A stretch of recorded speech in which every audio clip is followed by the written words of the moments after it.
වතාවක් නමස්කාරය කියනවා. නමෝ තස්ස භගවතු වරහතෝ සම්මා සම්බුද්දස්ස නමෝ තස්ස භගවතු වරහතෝ සම්මා සම්බුද්දස්ස නමෝ තස්ස භගවතු වරහතෝ සම්මා සම්බුද්දස්ස.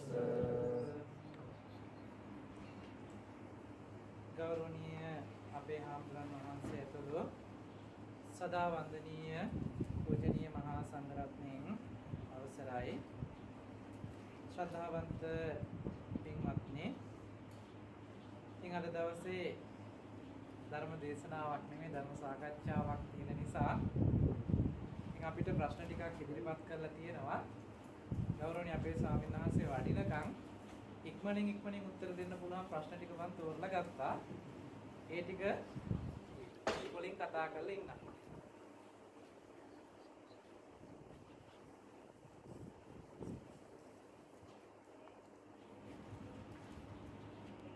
මම බොහොම කෙටි උත්තරයක් දෙන්න පුළුවන් ප්‍රශ්නයක් ගත්තා මේකට. අහනවා ගරු ස්වාමීන් වහන්සේ, මව් කුසේ සිටින දරුවාට විඥානයක් තිබේද? කරුණාවෙන් පහදා දෙන්න. උත්තරේ මොකක්ද? තිබේ. අමුතියෙන් පහදා දෙන්න දෙයක් නැහැ. මොකද සත්වයක් විදියට උපදිනවා නම් සවිඥානික විය යුතුමයි. සවිඥානික කරන්නේ විඥාණයෙන්මයි. මව් කුසක පිළිසිඳ ගන්නකොට විඥානයාගේ පැමිණීමක් පිළිබඳව සඳහන් වෙනවා. මොකද අද වර්තමානයේ මේ පිළිබඳව මම හිතන්නේ මතයක් ඉදිරිපත් කරගෙන යන තොරතුරක් තියෙනවා. නමුත් ඇත්තටම මේ කාරණයට දෙන්න තියෙන කෙටිම උත්තරේ මව් කුසේ තුල වැඩෙන දරුවාට විඥානයක් සක්‍රිය වෙලා තියෙනවා. ඉතින් ඒ නිසා ඒකට පහදලා දෙන්න දෙයක් තියෙවි කියලා මම හිතන්නේ නැහැ. ප්‍රශ්නෙට උත්තරේ ප්‍රමාණවත්ද? මම හිතනවා මේක බුද්ධිගෝචරයි කියන එක. මේ ප්‍රශ්නෙට මම හිතන්නේ ඉතින් ලොකු කාරණයක් කතා කරන්න අවශ්‍ය නැහැ කියලා හිතනවා. ඊළඟ කාරණේ විදිහට අහනවා, මේකට ඕන නම් තා චුට්ටක් කරුණු ටිකක් මතක් කරන්න. ඒ කියන්නේ දැන් අපි හිතමුකෝ උදාහරණයකට සමහර වෙලාවට මේ මතය තුල ඉදිරිපත් කරන කාරණේ අපිට තොරතුරු ලැබිච්ච නිසා මම මතක් කරන්නම්. මව් කුසේ සිටින දරුවට විතරක් නෙමෙයි, ඉපදිලත් බහතෝරන වයස වෙනකම්ම විඥානයක් නැහැ කියන මතය තමයි ඉදිරිපත් කරන්නේ. මොකද අර කතා බහ කරන්න හුරු වෙනකොට හිතන්න පටන් ගන්න එතනින්නම් තමයි විඥානේ පටන් ගන්නෙ කියන අදහස තමයි සමාජගත වෙන්නේ.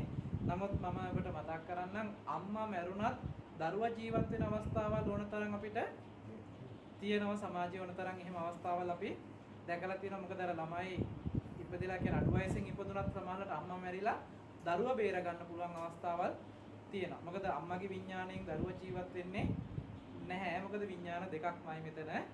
මොකද ඒ නිසා ඒ පිළිබඳව ශාසන ඉතිහාසය තුලත් බුදුරජාණන් වහන්සේ වැඩ හිටපු යුගයේ වුණත් උදාහරණ අපිට දෙන්න පුළුවන්. සංකිච්ඡ හාමුදුරුවෝගේ කතාව එහෙම ගත්තාම එහෙම උදාහරණ තියෙනවා. ඊළඟට අහනවා ගරු ස්වාමීන් වහන්සේ, පාටික සම්පස්සය හා අදිවචන සම්පස්සය කියන මේ කාරණා දෙක පැහැදිලි කරලා දෙන්න කියලා. පාටික සම්පස්සය කියලා කියන්නේ ස්පර්ශය, ඒ කියන්නේ ඍජුවම ස්පර්ශ වෙන, එහෙම නැත්නම් රූපයේ පැත්තෙන් ස්පර්ශ වෙන කාරණාවක් නිසා ඇති වෙන කියන්නේ පටිඝය නිසා ඇති වෙන ස්පර්ශය සම්පස්සය. එතනදී ඇහැ, කන, නහය, දිව, ශරීරය කියන මේ පංච ආයතනයන්ගෙන් ලැබෙන ස්පර්ශයන් ටික පටිඝ සම්පස්සය කියලා හඳුන්වනවා. නාම ධර්මයන් විතරක් අරමුණු වෙන මට්ටමකින් සිහි කරලා ගන්නකොට ඇති වෙන ස්පර්ශයන් තියෙනවානේ මනෝමය. මන ආයතනය තුල නාම ධර්මයන් මූලික කරගෙන ඇති වෙන ස්පර්ශයන් වලට කියනවා අදිවචන සම්පස්සේ කියලා. ඉතින් ඒකත් මම හිතන ඉතර ලොකු ගැටලුවක් නම් නෙවෙයි කියන එක. මේක අපි සුලභව භාවිතා වෙන කාරණා ටිකක්. නමුත් වෙන් කරගන්න අපිට පැහැදිලිවම ඇහෙන්, කනෙන්, නහයෙන්, දිවෙන්, ශරීරයෙන් කියන මේ බාහිර ආයතන පංචායතනයෙන් යම් ස්පර්ශයක් ලැබෙනවා නම් ඒ ස්පර්ශ සියල්ලම පටිඝ සම්පස්සයක්මයි. නාම ධර්ම ටිකක් නම් සිහි වෙන්නේ. කියන්නේ සංඥා සංකාර දෙකක් නේ සිහි වෙන්නේ. ධම්මායතනයේ තුල සංඥා සංකාර ටිකක් සිහි කරන බවක් තමයි මන ආයතනයේ තුල තියෙන්නේ. ඒතකොට මන ආයතනයේට හම්බෙන ස්පර්ශය අදිවචන සම්පස්සයක් කියලා වෙන් කරනවා. ප්‍රමාණවන්ත දන්නේ පිළිතුර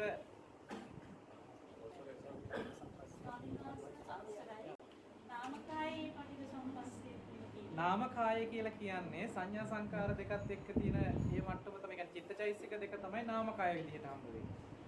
චිත්තචෛසික දෙක. එතකොට සංකාර ටික චෛසික පැත්තෙන් කතා කරන්නේ.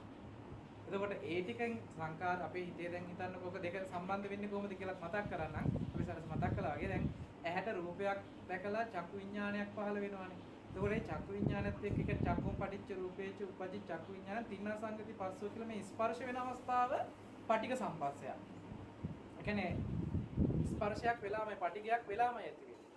එතකොට ඒ ස්පර්ශය අරමුණු කරගෙන ඊට පස්සේ විදින බව අරමුණු කරගෙන සංඥාව සංකාර වෙන බව කියන්නේ නාම ධර්මයටයි. නාමකය තමයි ඊට පස්සේ ඇති වෙන්නේ. ඒ ටික හඳුනා ගන්න මනෝවිඤ්ඤාණයක් උපදිනවානේ. මනෝවිඤ්ඤාණය උපදින්නේ නැහැ වර්ණ රූපේ මුල් කරගෙන, ශබ්ද රූපේ මුල් කරගෙන, ගන්ධ රූපේ මුල් කරගෙන, රස රූපේ මුල් කරගෙන, පොට්ටබ්බ රූපේ මුල් කරගෙන මනෝවිඤ්ඤාණයක් උපදින්නේ නැහැ. මනෝවිඤ්ඤාණය උපදින්නේ ධම්මායතනේ අරමුණු කරලානේ. ඒකට ධම්මායතනේ විදිහට තියෙන සංඥා සංකාර දෙකේ අත්දැකීමක්. එතකොට පටිඝ සම්පස්යෙන් උපන්න කාරණාවක් අධිවචන සම්පස්සයක් කරා තමයි මනෝවිඤ්ඤාණය හඳුනන බවකට තියෙන්නේ. ඒකට හැම වෙලේම මනසේ අත්දැකීමක් තියෙන්නෙම අධිවචන සම්පස්සයක ලැබෙන අත්දැකීමක්මයි. ඒක හැබැයි නාම ධර්මයක්මයි. ඒ කියන්නේ නාම ධර්මී කියලා කිව්ව ගමන් අපි දැන් නාම රූප කියලා වෙන් කරනකොට නාම ධර්ම ටිකට වෙන් කරන්නේ චෛසික ටිකනේ. ඒ චෛසික ටිකේ අත්දැකීම තමයි හැම වෙලේම මනෝවිඤ්ඤාණේ හඳුනාගන්නේ. එතකොට මනෝවිඤ්ඤාණයකින් හඳුනා ගැනීම පිණිස ස්පර්ශ කරලා තියෙන්නේ නාමකායක්මයි. ඒ නිසා නාමකයේ අධිවචන සම්පස්සයක් කියලා කතා කරන්නේ. පැහැදිලිද? හැම වෙලේම මනසට අත්දැකීමක් ඇවිල්ලා තියෙන්නේ. පැහැදිලිද? හැම වෙලේම මනසට අත්දැකීම ඇවිල්ලා තියෙන්නේ චෛසික ටිකේ අත්දැකීමක් එක්කමයි. දැන් අපි මෙහෙම උදාහරණයකට හිතමු. දැන් මේ වෙලාවේ දකින්න දෙයක් තියෙනවා කියන්නකො. අපි තුන් මේ වෙලාවේ ඔන්න ගහක් දැක්කා කියලා. ඇහැට රූපයක් පේනවා, පේන රූපෙත් එක්ක හඳුනන ඇහැට පේන බව විතරක්. හැබැයි තාම මේක ගහක් කියලා හඳුනන බවක් චක්කු විඤ්ඤාණ මට්ටමේ නැහැ. වර්ණ සටහන මට්ටමකින් තමයි. හැබැයි මේක අපිට අපේ නුවණට හවු නුවණට සිද්ධ වෙන සිද්ධිය මේක. ඒ සිද්ධියේදී ඇහැට රූපයක් හම්බ වුණා කියන කාරණාව විතරයි. හැබැයි ඒක චක්කුම් පටිච්ච. එතකොට ඇහැට ගැටිලාමයි හම්බ වෙලා තියෙන්නේ. ඒ මට්ටමේ තියෙන්නේ පටික සම්පස්සයක්මයි. ඊට පස්සේ මේ කාරණා ටික සංඥා සංකාර වලට ගිහිල්ලා තාම දැන් වර්ණ රූපේ මනසට යන්නේ නැහැ. මන ආයතනයට වර්ණ රූප සම්බන්ධ වෙන්නේ නැහැ. හැබැයි මේ ස්පර්ශය නිසා උපන් වේදනාව තියෙනවානේ. වේදනාවට හිතන කල්පනා කරන ගතියක් තියෙනවානේ.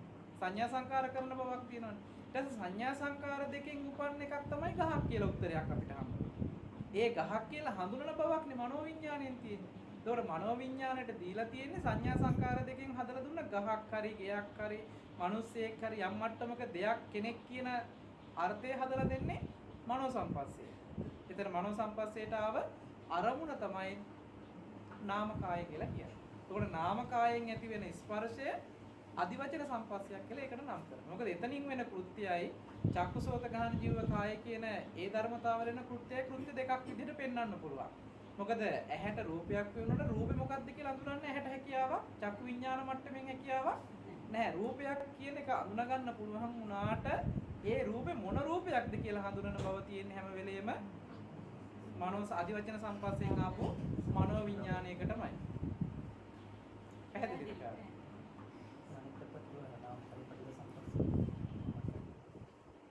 ඊට පස්සේ දැන් අපි කියන්නකෝ ඇහැට පේන්නෙත් නැහැ, කනට ඇහෙන්නෙත් නැහැ, නහයට දිවට ශරීරෙට කියන මේ පංචායතනෙ අත්දැකීමක් මේ වෙලාවේ නැහැ.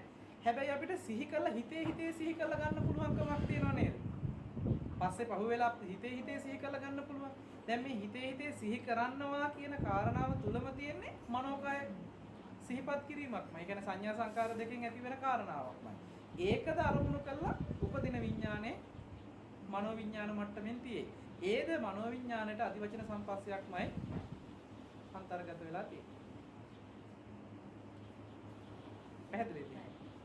මොකද හැම වෙලේම කර්ම රැස් වෙන්නේ චක්කු විඥාන, සෝත විඥාන, ගාන විඥාන, ජීව විඥාන, කාය විඥාන කියන මේ විඥාන පහෙන් එකවක්වත් කර්ම රැස් කරන ගණයට යන සිද්ධියක් වෙන්නේ නැහැ. අධිවචන සම්පස්සයක් කරාමයි කර්ම රැස් වෙනවා කියන සිද්ධියක්. පටික සම්පස්සයෙන් කර්ම රැස් කරන්න බෑ. එහෙම බෙදාගත්තාම මම හිතන්නේ ප්‍රමාණවත් වෙයි කියලා හිතනවා.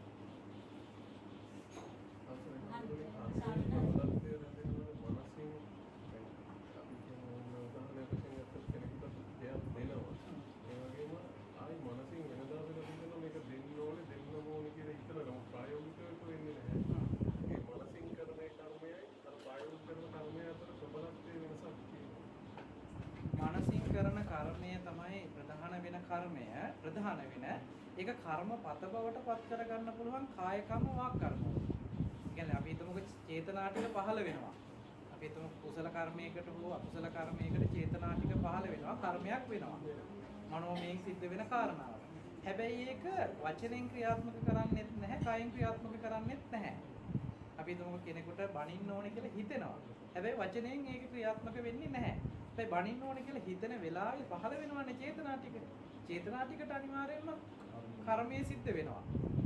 හැබැයි කර්ම පතයක් බවට පත් වෙනවා වචනෙන් ඒක ක්‍රියාත්මක කරාම. කයෙන් ක්‍රියාත්මක වෙන එකත් වචනෙන් ක්‍රියාත්මක වෙන එකත් ප්‍රබලයි කියලා කියනවා නෙවෙයි. මනෝමය කාරණාව තමයි ප්‍රබල. මොකද කටින් ක්‍රියාත්මක කියන්නේ වචනෙන් ක්‍රියාත්මක වෙන්නත්, කයෙන් ක්‍රියාත්මක වෙන්නත් මනෝමය සිද්ධිය විය යුතුමයි. හැබැයි අපිට සීලය හරහා කරන්නේ මනෝමය කාරණාවක් වුණත් වචනයෙන් සහ කයෙන් ඒක පාලනය කරනවා. ඒකට සීලයෙන් සංවර කරනවා, කයෙන් වචනයෙන් දෙක වෙන වැරදිද. එතකොට කර්ම පත පැත්තට යන්න තියෙන සිද්ධිය ඒක තව දුරටත් වර්ධනය කරන්න තියෙන සිද්ධිය නතර කරනවා. අපි කියමුකෝ සචේතනික අපේ චේතනාන්විතව පහළ වුණා කියලා යම් කර්ම මට්ටම, මේ කර්ම මට්ටම තව දුරටත් ප්‍රබල කරන්න, ඒ කියන්නේ ඒක තව දුරටත් වැඩි දියුණු කරන්න, ඒක තව දුරටත් යෙදෙන මට්ටමක් තියෙන චේතනා තව පහළ වෙන්න තියෙන හේතුව නතර කරන්න පුළුවන්කම තියෙනවා කාය සංවරයෙන් සහ වචී සංවරයෙන්. නැත්නම් මනෝමය දේට වඩා කායික දේ ප්‍රබලයි, වාචික දේ ප්‍රබලයි කියලා කිව්වොත් මේ උත්තරේ පොඩි පරස්පර බවක් තියෙනවා. නිකන් ට්‍රාන්ස්පෝර්ට් එක පැත්තට වැටෙන්නේ නැහැ. ඒක ප්‍රශ්න මනෝමයෙන් වෙන සිද්ධිය කායික වාචික වශයෙන් ගියොත් තම කර්ම ගුණයකට ප්‍රබලයි කියන එක කියන්නේ කර්මයේ ප්‍රබලයි කියන එක නෙමෙයි, ඒ වගේ කර්ම රාශියකට හේතු වෙන කර්ම පත හැදෙනවා කියලා කියනවා. ශක්තිමත් වෙන්න හේතු වෙනවා. නමුත් ඒක ප්‍රබලයි කියන්නේ මනෝමය දේට වඩා කායික දේ වාචික දේ ප්‍රබලයි කියන එක උත්තරයක් නෙමෙයි. මනෝමය දේ තව තවරටත් වර්ධනය කරන්න වාචික සහ කායික දේ උපකාරයි. අවසානයේට මනෝමයටම තමයි නැත්තම් ගොඩක් අය මනසින් ලන් දෙන්න පටන් ගන්නවා. දැන් අර චේතනාව විතරක් මොකද කර්මයේ චේතනාම්බිකවේ කම්මං තමයි චේතයිත්වා කායේන වාචා මනසේන කම්මං කරෝති කියලා තුනම පෙන්නනවානේ. චේතනාන්විතව මනසෙනුත් කයනුත් වචනෙනුත් කරන දේ කර්මය කියලා පැහැදිලි කරනවානේ. එතකොට ওই තුනම අයිති වෙනවා. තවදුරටත් ප්‍රබල කරන්න පුළුවන්. කුසල කර්මයක් චේතනාන්විත පැත්තෙන් කුසල කර්මයක් අපේ හිතේ නිර්මාණය කරගෙන අපිට එහෙම කරන්න පුළුවන්. හැබැයි ඒක ක්‍රියාවට යෙදවුවම ඒක ප්‍රබල බවකට සාධකයක් හදන හැබැයි ප්‍රබල වෙන්නේ ඒක නෙමෙයි. චේතනා බවමයි ප්‍රබල කරන්නේ. කායික ක්‍රියාවලිය සහ මානසික ක්‍රියාවලිය වාචික ක්‍රියාවලිය තුළ චේතනා ටිකමයි තවදුරටත් ප්‍රබල කරන්නේ. ඔව්. ඒ ටික පැහැදිලි නේද? දානය කියන කර්මයේ වෙලා ඉන්නේ හේතුව මේක. දානය කියන්නේ චේතනාව විතරක් බලපාන්න නැතුව උදාර තමයි එන කයත් මුල් වෙලා වචනත් මුල් වෙලා සමාන අපේ ගාථා කියන්නේ මම බික්කම් බික්ක සංඝස් දෙන්න කියන වචනයක් තියෙනවා. ඊට පස්සේ කය මේ කයෙන් අපි ඒක අතාරිනවා. ඒතකොට අර තුන මෙතන වෙලානේ. අසෙත කය වචනේ තුනම එතන යෙදෙලා ඒකයි කර්මපත වශයෙන් කර්මයේ ඊළඟට අහනවා ගරු ස්වාමීන් වහන්සේ ක්ලේශ පරිනිර්වාණය හා ස්කන්ධ පරිනිර්වාණය අතර වෙනස පහදා දෙන්න කියලා ඉල්ලීමක් කරනවා.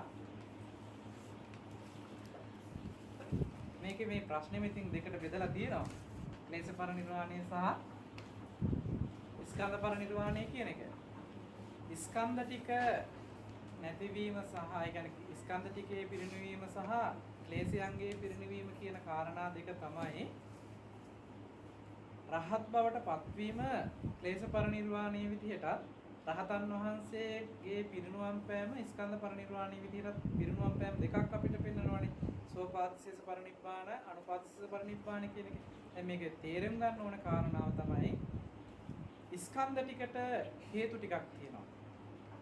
ස්කන්ධ ටික අපිට අද විපාක මට්ටමින් හම්බෙලා තියෙන්නේ පෙර අවිද්‍යා සංකාර මට්ටමේ නිසා.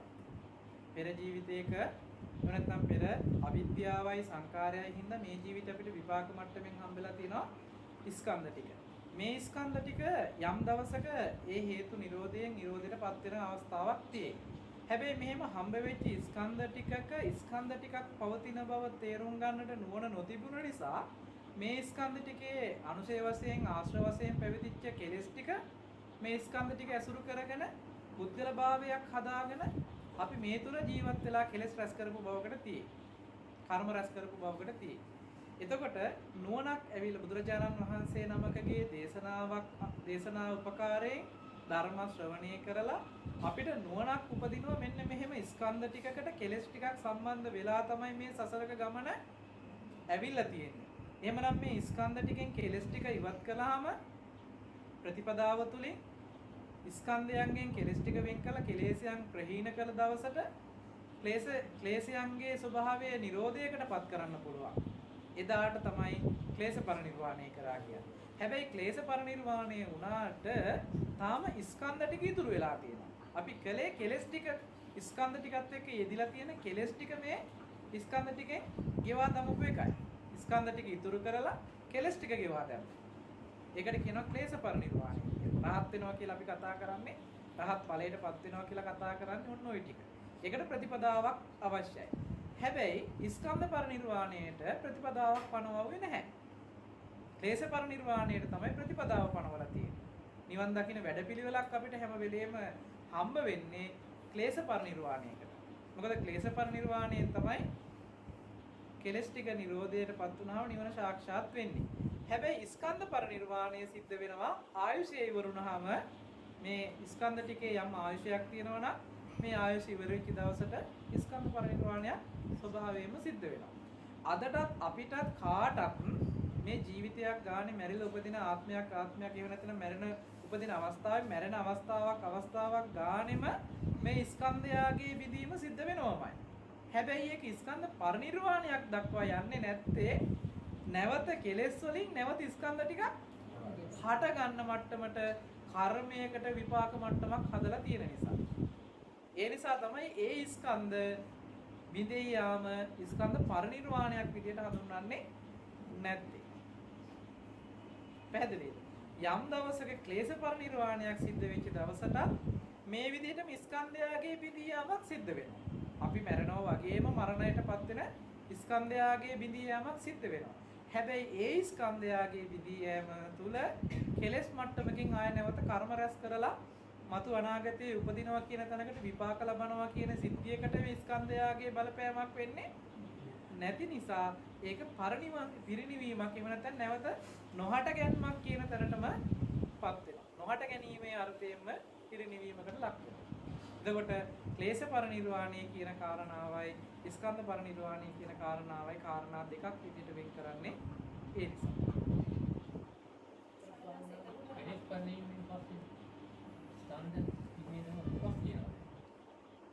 කෙලෙස් නිසා එන දුක් ටිකක් තියෙනවා.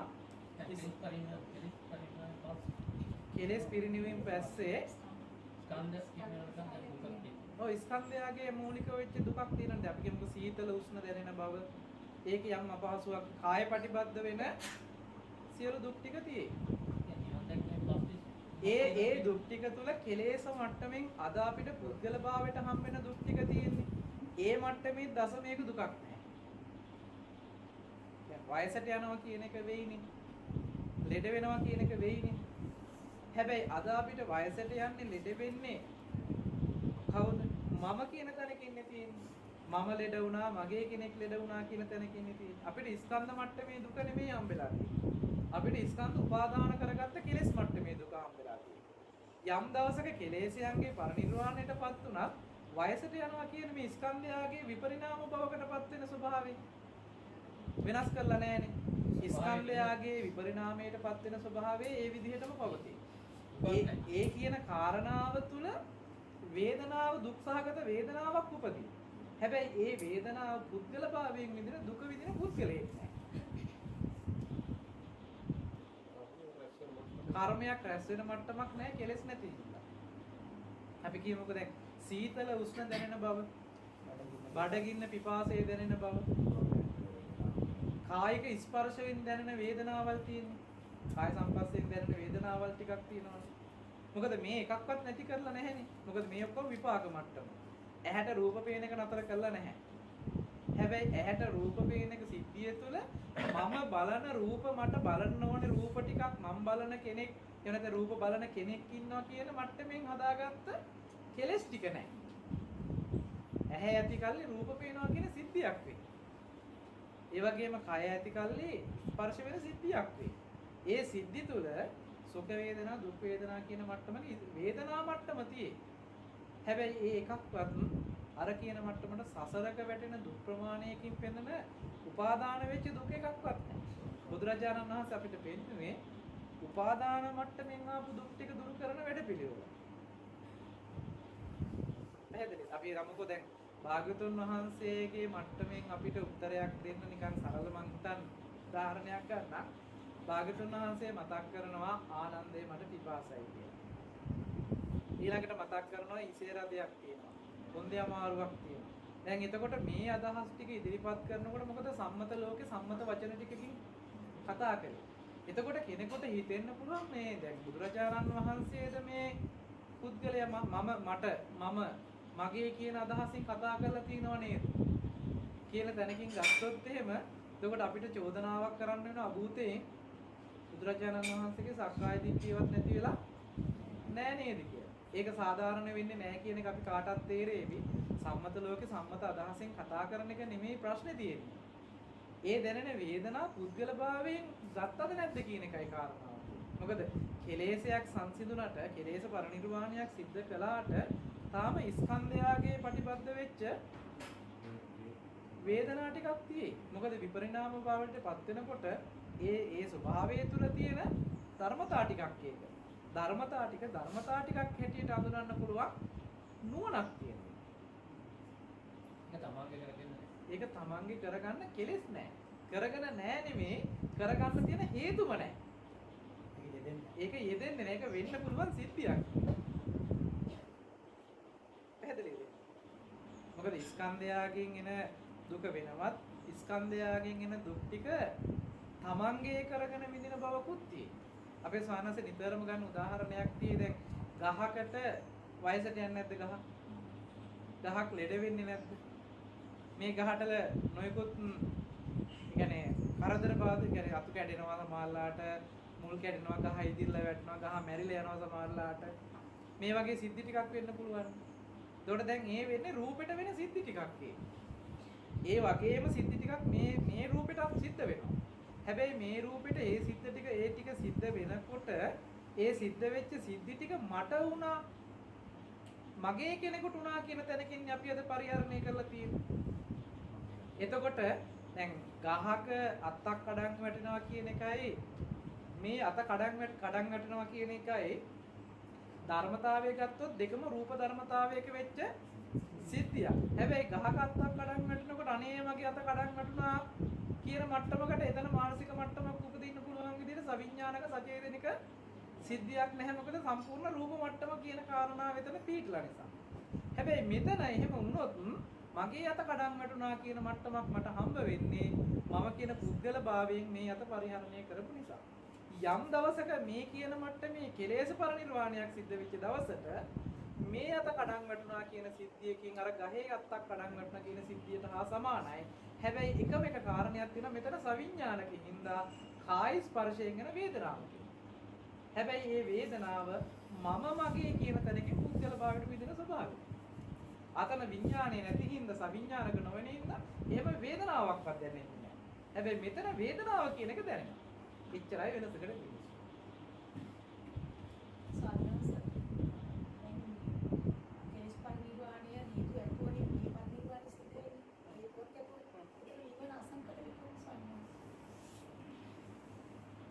අසංකත වෙන්නේ අද වර්තමානයේ අපි මෙන්න මේ කියන අර්ථයේ ඉන්නේ කියන එක මම පොඩ්ඩක් අහන්නම්.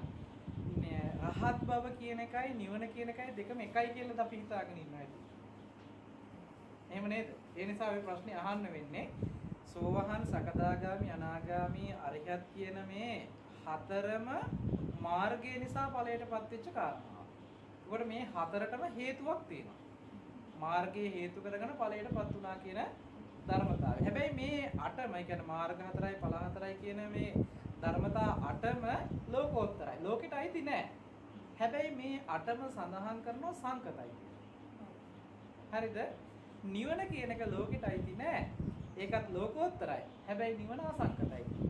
එතකොට නිවන කියන කාරණාව සහ රහත් බව කියන කාරණා දෙකම එකක් කියලා ගන්න එපා. නව ලෝකෝත්තර ධර්ම කියලා අපිට ධර්මතා 9ක් හඳුන්වනකොට ලෝකෝත්තර ධර්මතා විදිහට ආකාර 9ක් තියෙන නිසාමයි 9ක් බෙදන්න පුළුවන්. ඒකෙන් 8ක් මාර්ගඵල 8 පෙන්නලා 9 වෙනි අංගයේ හැටියට නිවන පනවනවා. එතකොට රහත් බවට සාක්ෂාත් වෙන ධර්මතාවයක් තමයි නිවන කියන්නේ. නිවන කියන එක සාක්ෂාත් වීම පිණිස හේතුඵලයක් මුකුත් අදාළ නැහැ. ඒ කියන ධර්මතාවය අවබෝධ කර ගැනීම පිණිස, දැකීම පිණිස ඒ කියන මට්ටමටපත් වෙන්න අවශ්‍ය කරන ප්‍රතිපදාවක් විතරයි පූර්ණණය කළ යුත්තේ. නිවන කියන එක හම්බ වෙන්නේ ප්‍රතිපදාව පූර්ණණය කළාට පස්සේ නිරෝධය සාක්ෂාත් වෙන්නේ ඒ මට්ටමටපත් වුණාම. හැබැයි ඒපත් වෙන මට්ටමද සංකතයි. ඒ සංකත මට්ටමකට තමයි අසංකත ධර්මතාවය සාක්ෂාත් වෙන්නේ. ඒ නිසා අසංකත ධර්මතාවය සාක්ෂාත් කර ගැනීම සඳහා කරන ප්‍රතිපදාව අසංකතයට හේතුවයි කියලා පනවන්න බෑ. මොකද නිවනට හේතු පනවන්න බැරි ඒ නිසා. පැහැදිලිද? මම මේකට උදාහරණයක් කියන්නම්. දැන් අපි හිතමුකෝ මෙතන පාත්‍රය තියෙනවනේ. මේ පාත්‍රයේ මේ හැම කෙනෙක්ම දැන් මෙතන පාත්‍රය තියනවා කියලා දැක්කා. අපි මේගොල්ලෝ ඔක්කොටම මෙතනින් නැගිටලා ගිහිල්ලා ආපහු එන්න කියනකොට මේ පාත්‍රය පැත්තකින් අයින් කරලා තියෙනවා. දැන් මෙතන පාත්‍රේ නැහැනේ. දැන් හැම කෙනාටම අහන්න වෙන හැමෝටම මෙතන තිබිච්ච පාත්‍රේ කෝ කියලා. දැන් මේ අයට මෙතන නැති බව කියන එක හම්බ වෙලා තියෙනවා. හැබැයි හම්බ වෙලා තියෙන මොකකට සාපේක්ෂවද? කලින් තිබිච්ච එකකට සාපේක්ෂව දැන් නැහැ කියන එකක් හම්බ වෙලා තියෙනවා. පැහැදිලිනේ? හැබැයි දැන් අලුතෙන් කෙනෙක් එනවා මෙතෙන්ට. ඒ කෙනාට මෙතන කලින් තිබිච්ච පාත්‍රේ දැන් නැහැ නේද කියලා මට්ටමේ සිතුවිල්ලක්වත් උපදීද? උපදින්නේ නැහැ නේද? එහෙනම් ඒක ඇති කර ගැනීම සඳහා මෙයාට කිසිම උපකාරයක් ඕනේ. ඒ කෙනාට නොහට ගත්ත බව සාක්ෂාත් වෙන්න ඒ කෙනාට කිසිම දෙයකින් හේතුවක් අවශ්‍ය නැහැ. හැබැයි අපිට තියෙන දේ නැති කරන්න ක්‍රියාවලියක් අවශ්‍ය වෙනවා. දැන් ඇත්තටම අද වෙලා තියෙන ධර්මතා ටිකක් පවතින තැනක ධර්මතා ටිකක ස්වභාවය මොකක්ද කියලා අඳුනන්නේ නැතිකම හින්දා කෙලස් ටිකකින් අපි නිර්මාණය කරගත්ත සිද්ධියකට අපිට මේ මුළු සමස්ත ලෝකෙම හම්බ වෙලා ගැට ගැහිලා තියෙනවා. අපි කරන්න ඕනේ කාරණේ මුළු ලෝකෙම නැහැ කියලා හිතන එක නෙමෙයි. ඒ ගැට ගැහිච්ච විදිය කොහොමද කියලා හොඳට දර්ශනීය හරහා ප්‍රතිපදාව තුළ මේ කියන සිද්ධිය දකිනවා හොඳට නුවණකින්. නුවණකින් දකිනකොට අපිට නුවණට සාක්ෂාත් වෙනවා මෙන්න මෙහෙම ධර්මතා ටිකක් තුළ නේද මෙහෙම ක්‍රියාවලියක් තියෙන්නේ. එතකොට ඒ කෙනාගේ නුවණකට සාක්ෂාත් වෙන්නේ මේක තියෙන බවට විතර වෙන කාරණාවක් නෙමෙයි. හේතු නිසා හටගෙන හේතු නැති වෙනකොට ඉතුරු නැතුවම නැති වෙනවා කියන ධර්මතාවයක් තමයි සාක්ෂාත් වෙන්නේ. එතකොට එහෙම ධර්මතාවයක් තියෙන තැනක තියෙනවා කියලා ගත්තත් නැහැ කියලා ගත්තත් වැරදි නේද කියන තැනක් හම්බ වෙනවා. එහෙමනම් මෙයාට තියෙන්නේ හේතුඵල ධමයක් දකින සිද්ධියක් තුළ නිරෝධය කියන කාරණාවක් නුවණකට සාක්ෂාත් වෙන සිද්ධිය. ඒ නිසා නිවනට කියනවා හේතුන් වලින් හටගත් එකක් නෙමෙයි කියලා. නොහටගත් බවට කිසිදු හේතුවක් නැහැ. තියෙනවා නම් ඒකට හේතුවක් තියෙනවා කියලා පණවන්න යනවා නම් පණවන්න බෑ. ඇයි? තියෙන එකක නැති කිරීමක් නෙමෙයි. නොහටගත් බව කියලා කියන්නේ අපේ මානසික මට්ටමින්මයි හටගත් බවක් අපි ඇති කරවලා තියෙන්නේ. මොකක් හින්දාද? ධර්මතාවල ඇත්ත නොදකින නිසා. ධර්මතාවල ක්‍රියාකාරකම් ටිකක් ක්‍රියාත්මක වීමක් නම් තියෙන්නේ මේ ධර්මතාව තුළ තියෙන කාරණාව අවබෝධ කරගෙන ඒ තුළට බැහැගෙන ඒ තුළ ජීවත් වෙන බවින් මිදෙන එක තමයි ලෝකෙන් අයින් වෙනවා කියන්නේ. එතකොට ලෝකෝත්තර වෙනවා. ඒ කියන්නේ මේ දර්ශනේ ලෝකෙට අයිති නෑ. නිරෝධය කියන්නේ ලෝකේ ඇතුලේ පනවගත්ත සිද්ධියක් ඇතුලේ නිවන දකින්න යන්න එපා. දැන් අද අපිට මේ මෙහෙම හම්බ වෙන ද්‍රව්‍ය කාරණා හම්බ වෙන මට්ටමින් නිවන කියන එකත් මෙහෙම හම්බ වෙයි කියලා බලාපොරොත්තු වෙන්න එපා. මෙහෙම හම්බ වෙන කාරණයක් නෙවෙයි නිවන කියන්නේ. අභ්‍යාස නිරෝධය කියන්නේ කොහොමද? නිරෝධය කියන්නේ නොහටගත් බවටමයි. නිරෝධයක් සාක්ෂාත් වෙනවා කියලා කියන්නේ අද අපේ මට්ටමට තියෙන බවක් හම්බ වෙලා තියෙනවනේ. නේද? හැමදේම අපිට තියෙනවා ඉන්නවා කියන මට්ටමකින් අපිට හම්බ වෙලා තියෙනවා. එතකොට ඒ දේ නෑ කියලා ඔප්පු කරන්න නම් අපි හදන්නේ. එතකොට තියෙන එකක් නෑ කියලා ඔප්පු කරන්න යන ගමනක් තියෙන්නේ. බුදුදහමේ නෑ කියලා ඔප්පු කරන්න නෙමෙයි පෙන්වන්නේ. බුදුදහමේ පෙන්වන්නේ තියෙනවා නම් තියෙන්නේ හේතු නිසා හටගත් එකක්. හේතු නැති වෙනකොට මේක නැති වෙනවා කියන කාරණාවකුත් ඒ තුලම පෙන්වන දර්ශනය තුල තියෙනවා. එතකොට මෙයාට ඇති බවට හෝ නැති බවට ඉතුරු වෙන්නේ නැහැ. හේතුඵල ධමක ධර්මතාවේ ක්‍රියාත්මක වෙන තැනක නුවණකට සාක්ෂාත් වෙනවා මෙන්න මෙහෙම නිරෝධ ලක්ෂණය. පැහැදිලිද දන්නේ?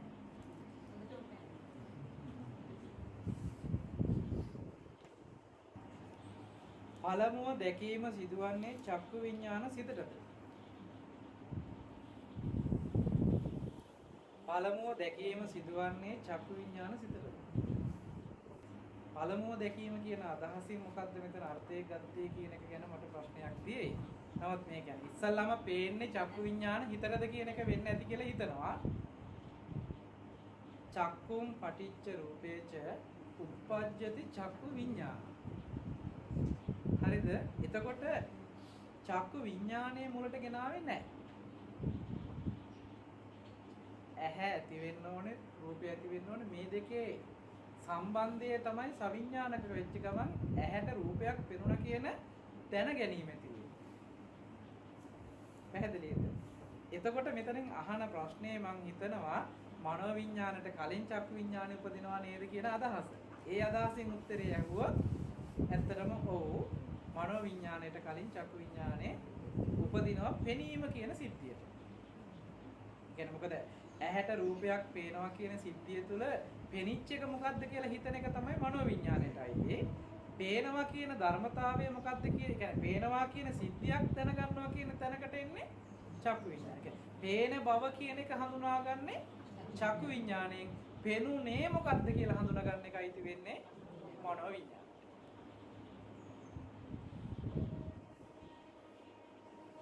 ඇස් දෙකේ දසක කලාප දෙකක් ඇති බැවින් සිත පහළවන්නේ කෙසේද? ඇස් දෙකේ දසක කලාප දෙකක් ඇති බැවින් සිත පහළවන්නේ කෙසේද? මෙතනදී සිත පහළවන්නේ කෙසේද කියන එකට කාරණාව චක්ක ආයතන විදිහට, චක්කු ඉන්ද්‍රිය විදිහට, ඊළඟට චක්කු සම්පස්සේ විදිහට මේ විදිහට මේ ඇහි ක්‍රියාකාරකම ක්‍රියාත්මක වෙන අවස්ථාවල් සිද්ධි කීපයක් පෙන්වන්න පුළුවන්. චක්කු ඉන්ද්‍රිය විදිහට වැඩ කරනවා, චක්ක ආයතනයේ විදිහට වැඩ කරනවා, ඊළඟට චක්කු සම්පස්සේ විදිහට වැඩ කරනවා, ඊළඟට චක්කු ප්‍රසාදයේ විදිහට වැඩ ක්‍රියාත්මක වෙනවා. මේ ටික ඔක්කොම එකට එකතු වුණාම කියන අර්ථය තමයි චක්කු කියන්නේ. ඒ කියන්නේ පේනවා කියන සිද්ධියකට මේ ඔක්කොම වැය වෙලා ඉවරයි. එතකොට මේ ක්‍රියාත්මක වීම සිද්ධ වෙන්න නම් අනිවාර්යයෙන්ම විඥානයාගේ සම්බන්ධයක් ඇති වුණොත් විතරමයි පේනවා කියන සිද්ධියකට සම්බන්ධ. එහෙම නැතිනම් දැන් චක්කු ප්‍රසාද මට්ටම අපි හිතමුකෝ මිය ගියාට පස්සේ ඇහැ අරගෙන තව කෙනෙකුට බද්ධ කරන්න ගන්නවනේ. ඒ කියන්නේ ඇහි විඥානෙත් එක්කමද බද්ධ කරන්නේ? නෑ, ඇහි චක්කු විඥානේ බද්ධ කරන්න බෑ කිසිම කෙනෙකුට. ප්‍රසාද මට්ටම විතරයි ඒ විදිහට කරන්න පුළුවන්කම තියෙන්නේ. හැබැයි ඒද ඒ කෙනාට චක්කු විඥානය උපදවා ගන්න බැරි වුණොත් පෙනේද? නෑ. එහෙනම් සවිඥානික කරනවා කියන ධර්මතාවයක් තියෙයි මේ ප්‍රසාද මට්ටම. ආයතන මට්ටමින් ඉන්ද්‍රිය කෘත්‍ය කර ඉන්ද්‍රිය මට්ටමින් මේ කෘත්‍ය කරන්න සවිඥානික කිරීමේ කෘත්‍යයක් වෙනවා. ඒතකොට සවිඥානික කරන්නේ ප්‍රසාද මට්ටම. ප්‍රසාද මට්ටම නොතිබුණොත් ඇස් පෙනේද? ඒද පේන්නේ නැහැ. ඒකයි අපි කියන්නේ අන්ධභාවයටපත් වෙනවා. එහෙම නැත්නම් ඇහි පෙනීම දුර්වල වෙනවා කියන කාරණාව. ඒ කියන්නේ දැන් වයසට යන්න මේ විපරිණාම භාවයකටපත් වෙනකොට පෙනීමේ අඩුපාඩුවක් පෙනීමේ දුර්වලතාවයක් වෙනවා කියලා කියන්නේ චක්කු විඥානයේ තියෙන දුර්වලකමකට නෙමෙයි. විඥාන පැත්තෙන් ඇති වෙන දුර්වලකමකට නෙමෙයි ප්‍රසාද මට්ටමේ ඇති වෙන දුර්වලකමකට. ඒකයි අපිට පුළුවන්කම තියෙන නවීන විද්‍යාවෙන් අද මේ ඇහි ප්‍රසාද මට්ටම තවදුරටත් වෙනස් කරලා එහෙම නැත්නම් ප්‍රසාද මට්ටම පැහැදිලි වෙන විදිහට යම් උපකරණ පාවිච්චි කරලා අපි කණ්ණාඩි පාවිච්චි කරලා හරි අර ප්‍රසාද මට්ටමට ලැබෙන මට්ටම සකස් කරලා දෙන්න පුළුවන්කම තියෙනවා. ඒ නිසා මෙතන මේ කලාප මට්ටමින් කොච්චර වෙන් කරත් සවිඥානික වෙනවා කියන ධර්මතාවයක් තියෙයි. ඒ සවිඥානික වෙන ධර්මතාවය තුල තමයි ඇහැකට රූප පේනවා කියන සිද්ධියක් හඳුන්වන්න පුළුවන්කම තියෙන්නේ.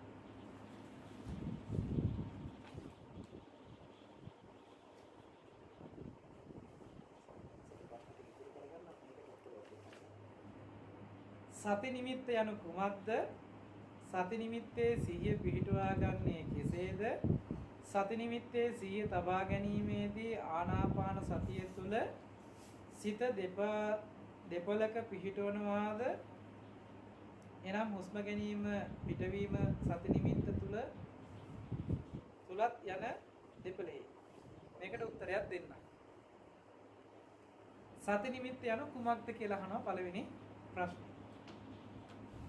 ස්වාමීන් වහන්සේගේ දේශනාවල දිගින් දිගටම මේ ගැන දේශනා කරනවා විස්තර කරනවා. නමුත් ඇත්තටම අපිට ටිකක් හොයලා බලනකොට තේරෙනවා තාමත් සති නිමිත්ත පිළිබඳව ප්‍රශ්නයක් පිළිසෙට තියෙනවා කියන කාරණේ.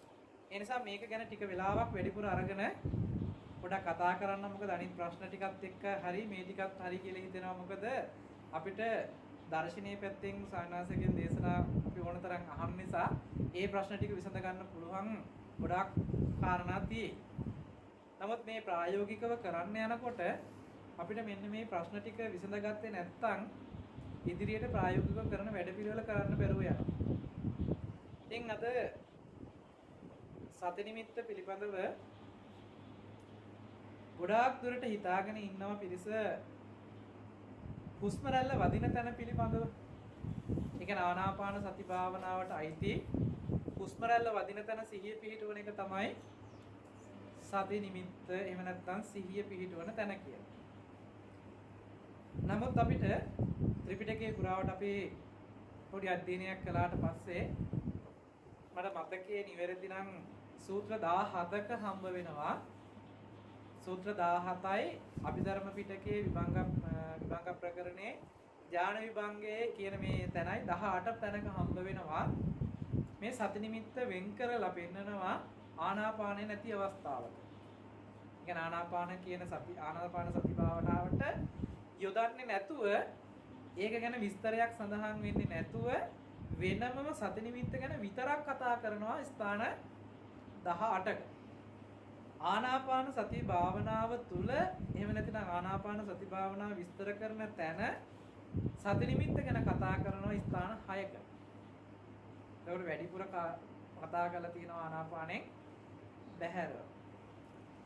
එතනදී සති නිමිත්ත කියන එක විස්තරාත්මකව කාරණේ පැහැදිලි කරන එකම එක තැනයි හම්බ වෙන්නේ. මේකට වචන වලට වචනයක් ගානේ අර්ථකථනය කරමින් විස්තර කරන තැන තමයි අභිධර්ම පිටකයේ විභංග ප්‍රකරණේ ඥාන විභංගයේ මෙන්න මේ සති නිමිත්ත ගැන විස්තර කරන තැන. උජුං කායං පනිදාය පරිමුඛං සතින් උපට්ඨපෙත්වා කියන තැන මෙතන සතින් උපට්ඨපෙත්වා සිහිය උපදවාගෙන කොතනද පරිමුඛං කියලා පෙන්නනවා. මෙන්න මේ පරිමුඛං කියන වචනයේට සූත්‍රවල කතා කරන තැන්වලදී පෙන්නන්නේ සිහිය අභිමුඛ කොට තබාගෙන කියලා. හැබැයි මේක එතනින් අර්ථය ලැබෙන්නේ නැහැ අපිට. පරිමුඛං කියන වචනයට දෙන අර්ථය අභිධර්ම පිටකයෙන් අපිට හම්බ වෙනවා නාසිකග්ගේවා මුඛ නිමිත්තේවා. පරිමුඛං කියන තැනට දෙන අර්ථය නාසය අග හෝ තොල් දෙක ළඟ.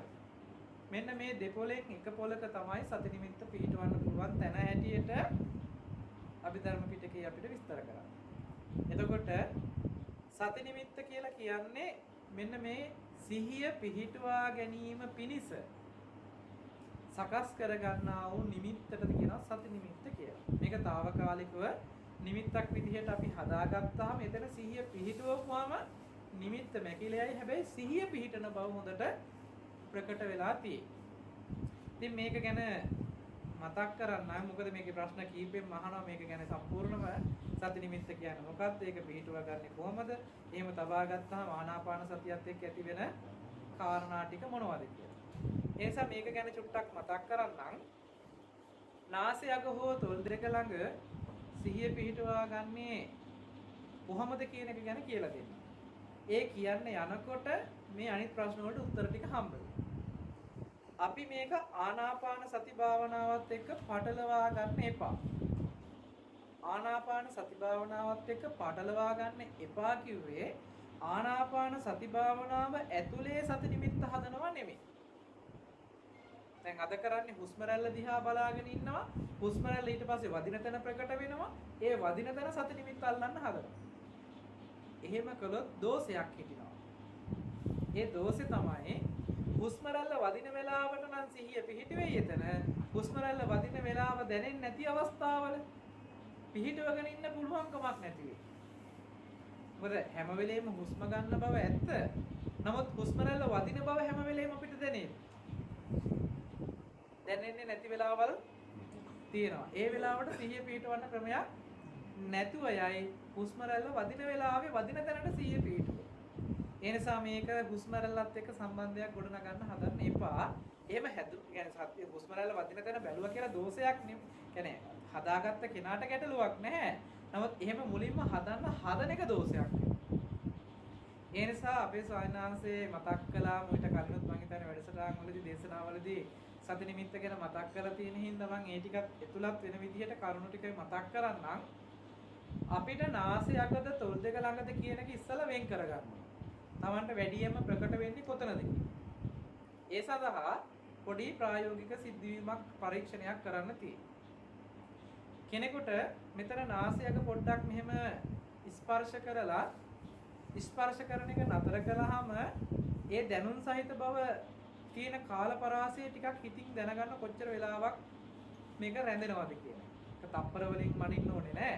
අපිට පරාසය වෙන් කරගන්නයි ඕනේ.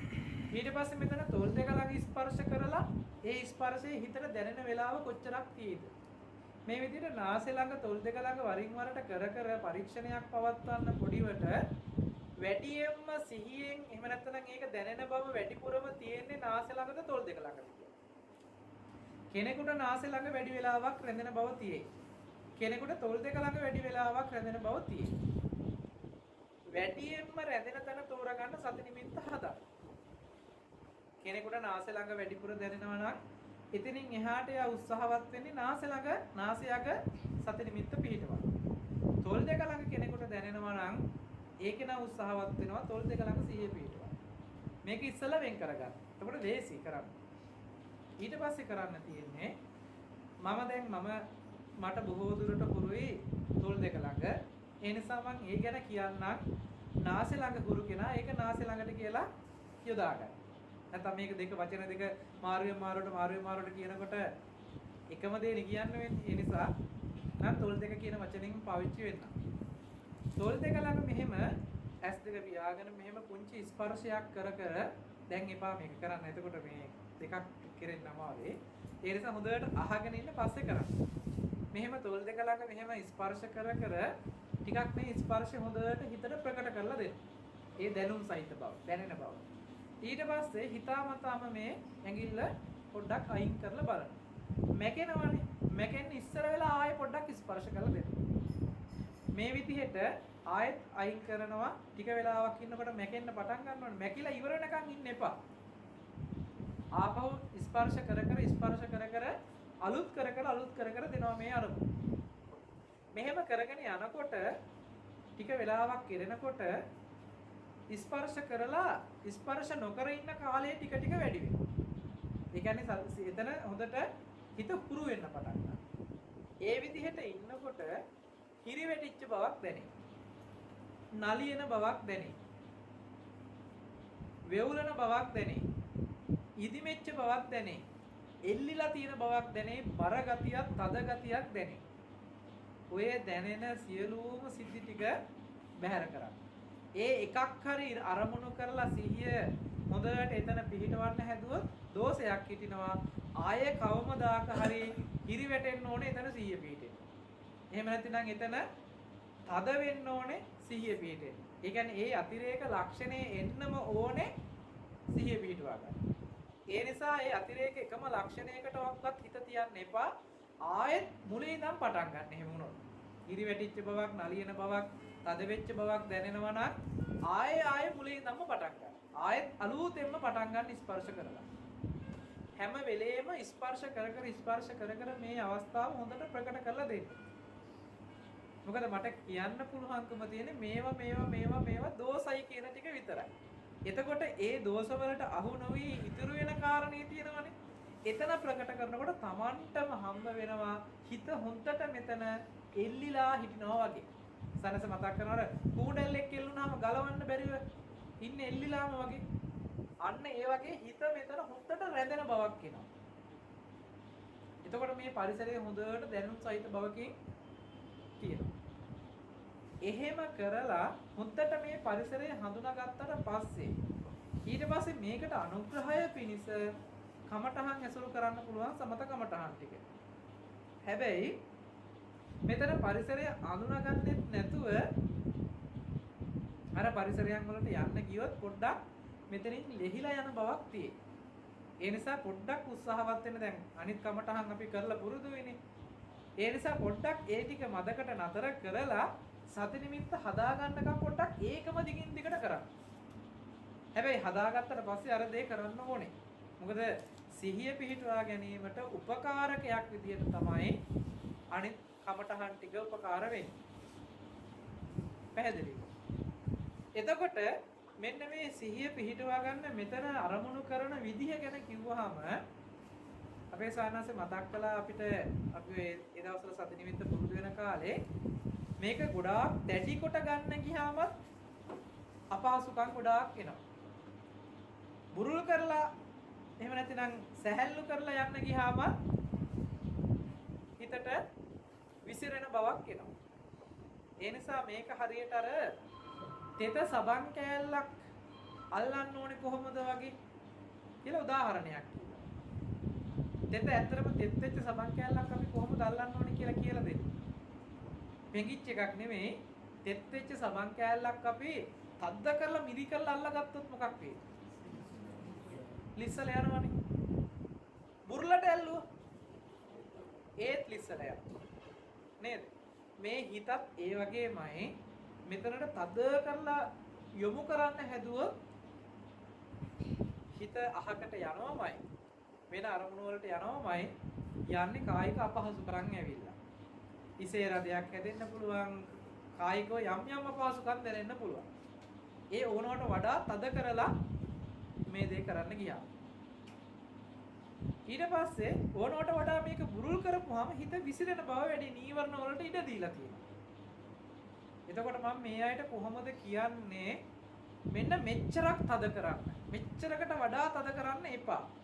මෙච්චරක් තද කරන්න මෙච්චරකට වඩා බුරුල් කරන්න එපා. කියලා මට ප්‍රමාණය කියන්න පුළුවන් වේද? දැන් සබන් කැලක් මේිට වැඩිය තද කරන්න එපා කියලා කියන්න පුළුවන්. අපිට කියන්න පුළුවන් මොකක්ද? සබන් කැල්ල ලිස්සන් නැති වෙන විදියට අල්ලගන්න කියලා.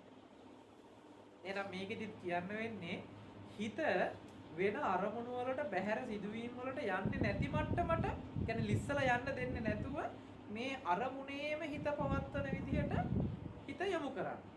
කායික අපහසුකම් දැනිලා, කයට යම් පීඩාකාරී බවක් දැනිලා හිත අහකට යනවනම් අපි කරලා තියෙන්නේ මොකද්ද?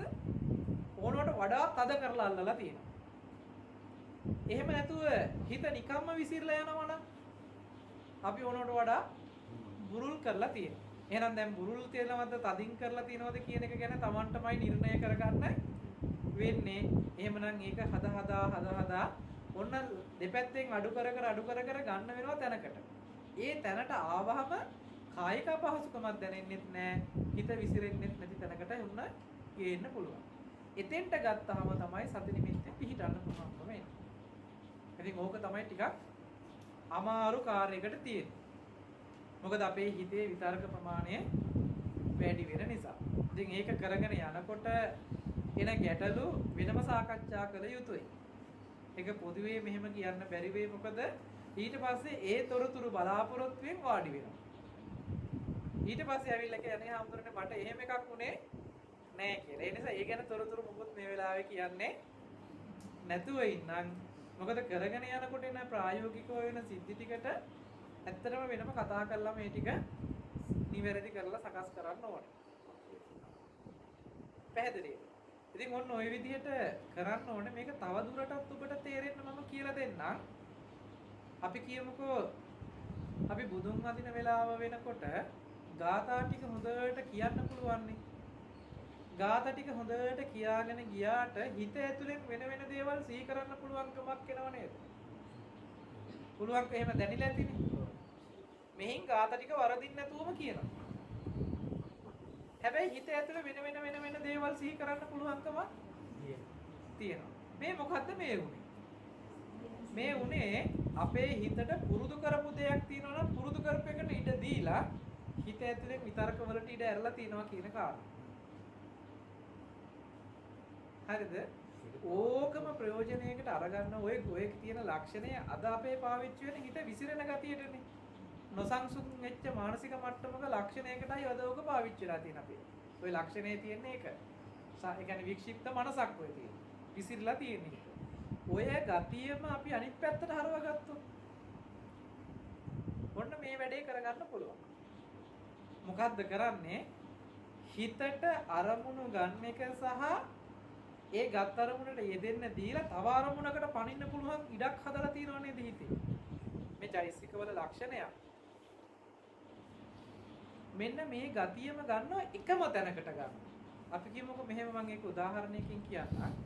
මෙහෙම බලනවා පාත්‍රයේම අරමුණු කරනවා. දැන් අරමුණ තියෙන පාත්‍රය. පාත්‍රයේම අරමුණු කරලා පාත්‍රයේම සිහි කරගන්න. සිහි කරලා ඊළඟට අරමුණ විදියට ඔරලෝසුව හරි මේසෙ හරි කියලා ගන්නෙ නැහැ. ආයෙත් අරමුණ ගන්නෙ පාත්‍රය කියලා. ආයෙත් පාත්‍රය කියලා අරමුණු කරලා සිහි කරනවා පාත්‍රය කියන මට්ටම. සිහි කරලා ආයෙත් වෙන එකකට ඉඩ තියන්නේ නැතුව ආයෙත් පාත්‍රය කියලාම අරමුණු කරගන්න. අරමුණු ගැනීම සහ සිහි කිරීම කියන කාරණාව එකම දෙයක් මත ක්‍රියාත්මක කරනවා. එතකොට හිතට වෙන අරමුණකට බහින්න තියෙන ඉඩ අඩු කරලත් කියනවා අහුරලා තියෙනවා. හිතේ වේගය වැඩි නම් මේක වේගෙන් කරනවා අපි. වේගෙන් කරගෙන යනකොට හිතේ වේගය අඩු වෙනවා. මේ වේගෙත් ටික අඩු. හැබැයි එතකොට හොඳට සිහියෙන් ඉන්න වෙනවා. ආපහු මෙහෙම අඩු වෙනකොට ආයතුලෙන් එකක් රින්ගන්න පුළුවන්කම තියෙනවා. දැන් අපි හිතමුකෝ මෙහෙම මේ වැඩේ කර ඉන්නකොට වෙන එකක් සිහි වුණා. වෙන එකක් සිහි වුණා මේ සිහි වෙච්ච එක දිගේ යනවනේ. අපිට තියෙන්න ඕනේ නුවණක් තක්කාලයක නතර කරලා ආයෙත් මේ අරමුණට යොමු කරන්න පුළුවන් බවක් තියෙනවා. ඒක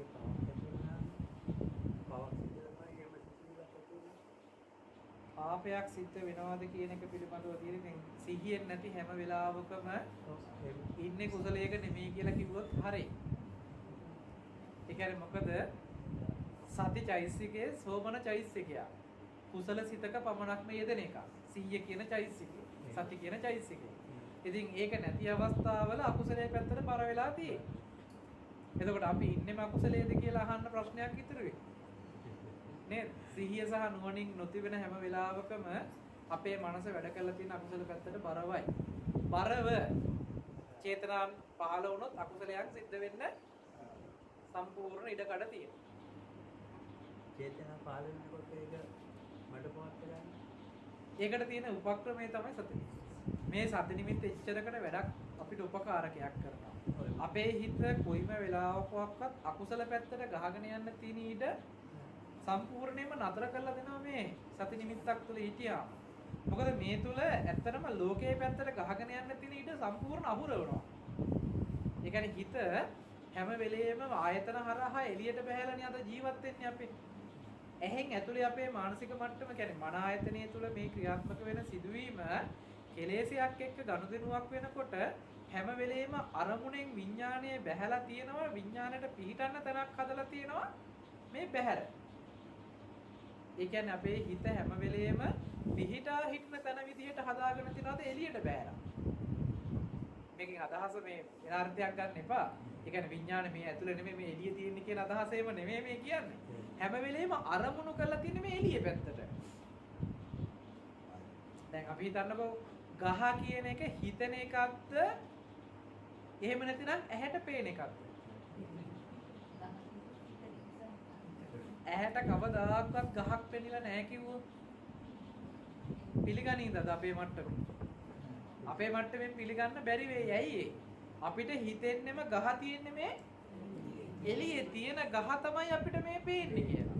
ඇත්තටම වෙලා තියෙන්නේ පේන එකට ගහ කියලා හිතපු එකයි. ගහක් මෙහෙ තියෙනවා ඒ හින්දා මට ගහක් පේනවා කියලානේ අපේ මට්ටමේ කෙලෙසට අද හිතෙන්නේ. ඇත්තටම මෙහෙ තියෙන රූපයකට ගහක් කියලා මෙහෙ හිතපු එකමයි කරලා තියෙන්නේ. මේක තේරෙනවද මෙහෙම කියනකොට?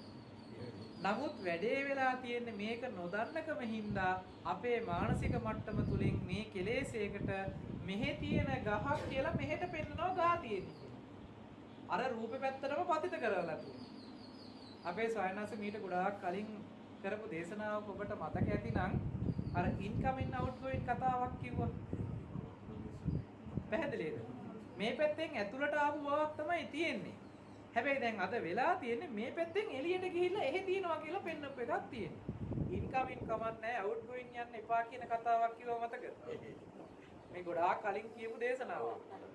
නමුත් මේකෙද මේ කියන කාරණේ අන්තර්ගතයි. ඇත්තටම සනසේ දත් ඒ කාරණේ විදිහටම පෙන්වනවා.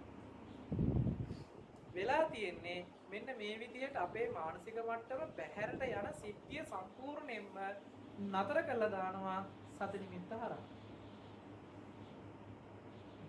දොරවල් ටික ඔක්කොම වහන්න පුළුවන්. හැබැයි අපිට නුවණක් ඔතෙන්ට ගෙනාවහම දැන් සිහිය නෙමේ හැදුවේ. ඔතෙන්ට නුවණකුත් ගේනකොට විදර්ශනා නුවණක් ඔතෙන්ට ගෙනල්ලා දොරවල් ඕනනම් අරින්න පුළුවන්. හැබැයි දැන් දොරවල් ටික ඇරියට දොරේ එළියට යන්නේ නැහැ. ඇතුළට එන ටික විතරක් පරීක්ෂා කරන්න පුළුවන්. අද වෙලා තියෙන දොරවල් ටික ඇරලා පරීක්ෂණ පැත්තකින් දාලා අපි එළිය ජීවත් වෙන මට්ටමකට නේද ඇවිල්ලා තියෙන්නේ අපේ මට්ටම.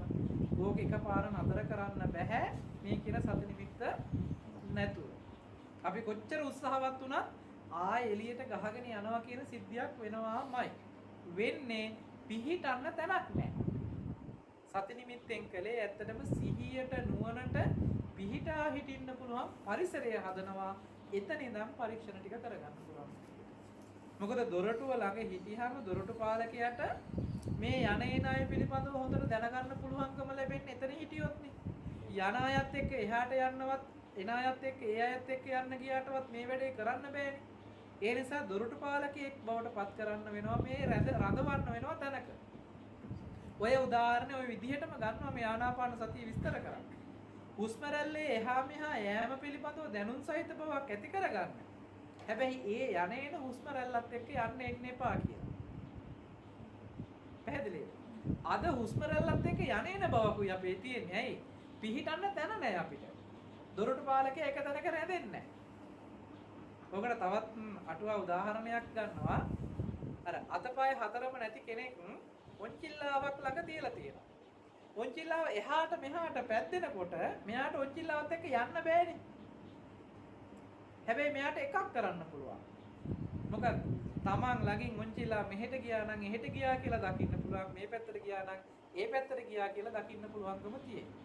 මෙයා ඒත් එක යෙදිලා නැහැ, ගිහිල්ලා නැහැ. හැබැයි මෙයාට මොකක් තියෙනවද? නුවණක් තියෙනවා එහෙට මෙහෙට කියපු බවට. ඔන්න ඔය වැඩේමයි කරන්න කියලා කියන්නේ ආනාපාන සති භාවනාව. සති නිමිත්තේ හොඳට සිහිය පිහිටුවාගෙන හුස්ම රැල්ල පිළිබඳව දැනුම් සහිත බවකින් ඉන්න. අජානාති කියන දේ නුවණින් දැනගන්න කියලා. එහෙම නැතුව හුස්ම රැල්ලේ සිහිය පිහිටවන්න කියලා නැහැ. හොඳට මේක අර්ථය ගන්න. ආනාපානයේ තුල හුස්ම රැල්ලේ සිහිය පිහිටවන්න කියලා පෙන්නලා නැහැ. එහෙමනම් කියන්න වෙනවා දීගං අසසාමීති පජානාති නෙමෙයි කියන්න වෙන්නේ සතින් උපට්ඨපෙත්වා කියලා. ඇයි සිහිය පිහිටවන්න එතන නම් එතන සිහිය පිහිටවන්න වෙනවා. නේද? හැබැයි එහෙම වැරදිලා නැහැ. දේශනාව පැහැදිලිවම තියෙන්නේ සිහිය පිහිටුවාගෙන සතින් උපට්ඨ පෙත්වා. එතකොට මේ කියන්නේ සිහිය පිහිටුවා ගන්න කියලාද සිහිය පිහිටුවාගෙනද? සිහිය පිහිටුවාගෙන. මේ තුල ආනාපානයේ තුල සිහිය පිහිටවන්න කියලා කිව්වනම් අනාගත ක්‍රියාවකින් පණවන්න වෙනවා සිහිය පිහිටුවා ගැනීම පිළිබඳව. හැබැයි සිහිය පිහිටුවාගෙන මේක කරන්න. එතකොට වෙන්නේ සමත කමඨහනකින් තව දුරටත් සති නිමිත්ත එහෙම නැතිනම් සිහිය පිහිටුවා ගැනීමට උපකාරකයක්මයි සකස් කරලා දෙන්නේ. හිත විසිරෙන නිසා විසිරෙන එක වළක්වීම පිණිස ඔන්න දුන්නා සති නිමිත්තක පිහිටවන්න කියලා. එතන ඉන්නකොටත් තව දුරටත් හිතට විතරක එනවනේ. එහෙම එක තැනක හිත රඳවන්න අමාරුයිනේ. ඒ නිසා හිතට තවත් වැඩක් දෙනවා අර හුස්ම රැල්ල පිළිබඳව නුවණකින් ඉන්න කියලා. එතකොට සිහිය පිහිටවල නුවණකින් තව අනුග්‍රහයක් දක්වනවා මේ සිහියටම. සිහියට උපකාරකයක් කරනවා පිහිටවීමත් වෙනවා. සමත කමඨහන මේකට උපකාරකයක්. ඔය විදිහට තමයි සතර සතිපට්ඨානයේ තුල තියෙන සියලුම කමඨහන් වලින් මේ සිහියට අනුග්‍රහය දක්වලා තියෙන්නේ. සිහියට අනුග්‍රහය දක්වපුවාම තමයි සිහිය වැඩිලා සිහිය මට්ටම හොද්දටම පිහිටපුවාම ඒකට කියන්නේ සමාධිය කියලා. සිහිය නැතුව සමාධියක් ගන්නයි අද අපි හදන්නේ. දහමේ අපිට හම්බ වෙන්නේ සමාධියට පස්සේ සිහියද සිහියට පස්සේ සමාධිය. එහෙනම් අපිට ඒක අනුගමනය කරන්න වෙනවා. සම්මා සමාධි සම්මා සති කිව්වේ නෑනේ. සම්මා සතිය වලට පස්සේනේ සම්මා සමාධි වෙන්නේ. සති සම්පජන්ණේ මට්ටමකින්නේ සමාධිය ලැබෙන්න ඕනකම තියෙන්නේ. එහෙනම් දැන් සමාධිය ලබා ගැනීම පිණිසයි සිහිය අවශ්‍ය වෙන්නේ. සිහිය ලබා ගැනීම පිණිසයි සති නිමිත්ත ඕනේ. එහෙනම් සති නිමිත්ත ලබා ගැනීම පිණිස නම් අපිට නාසයක හෝ තොල් දෙක ළඟ සිහිය පිහිටවන්න මෙන්න මේ සති නිමිත්ත පුරුදු කරන්න වෙනවා. පැහැදිලිද සති නිමිත්ත පිළිබඳව ප්‍රමාණවත්ද? හැබැයි ඉතින් මේක කිව්වට කරන්නේත් නැත්තේ ඕකම තමයි.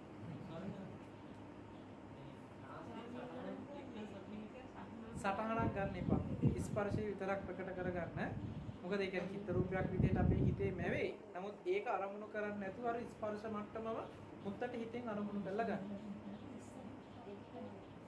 මොකද දෝෂ හිටින්න පුළුවන් එහෙම වුණොත් මොකද නාසය සම්පූර්ණ චිත්ත රූපයක් විදිහට ගත්තාම ඕකට එක එක රූප වැවිලා පේන්න පුළුවන්. ඒකනේ අපි කරපු නිසා ගන්න හින්දාමයි කියන්නේ නාසය තියෙන්න පුළුවන් එක එක රූප ඕකට මැවෙන්න පුළුවන්.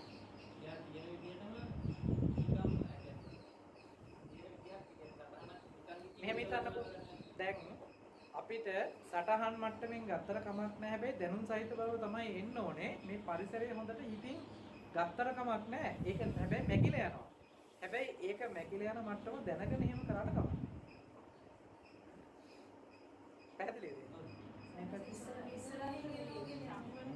කමක් නැහැ එහෙම දැනට. ඒක තමන්ගේ මේ දැන් ඉස්සල්ලා මේව නිකන් අර කණ්ණාඩියෙන් බලනකොට වගේ මේ ඉස්සරහින් හිටගත්තා වගේ තියෙයි. ඒක ටික ටික මෙතෙන්ට ගන්න පුරුදු කරන්න. මුලින් එහෙම අත්දැකීමක් තියෙයි. හැබැයි ඒක දිහා බලාගෙන ඉන්න එපා. මෙහෙට කිට්ටු කරන්නේ ආයෙ නැවත ස්පර්ශ කරලා දුන්නොත් ආයෙ මෙහෙට එනවා.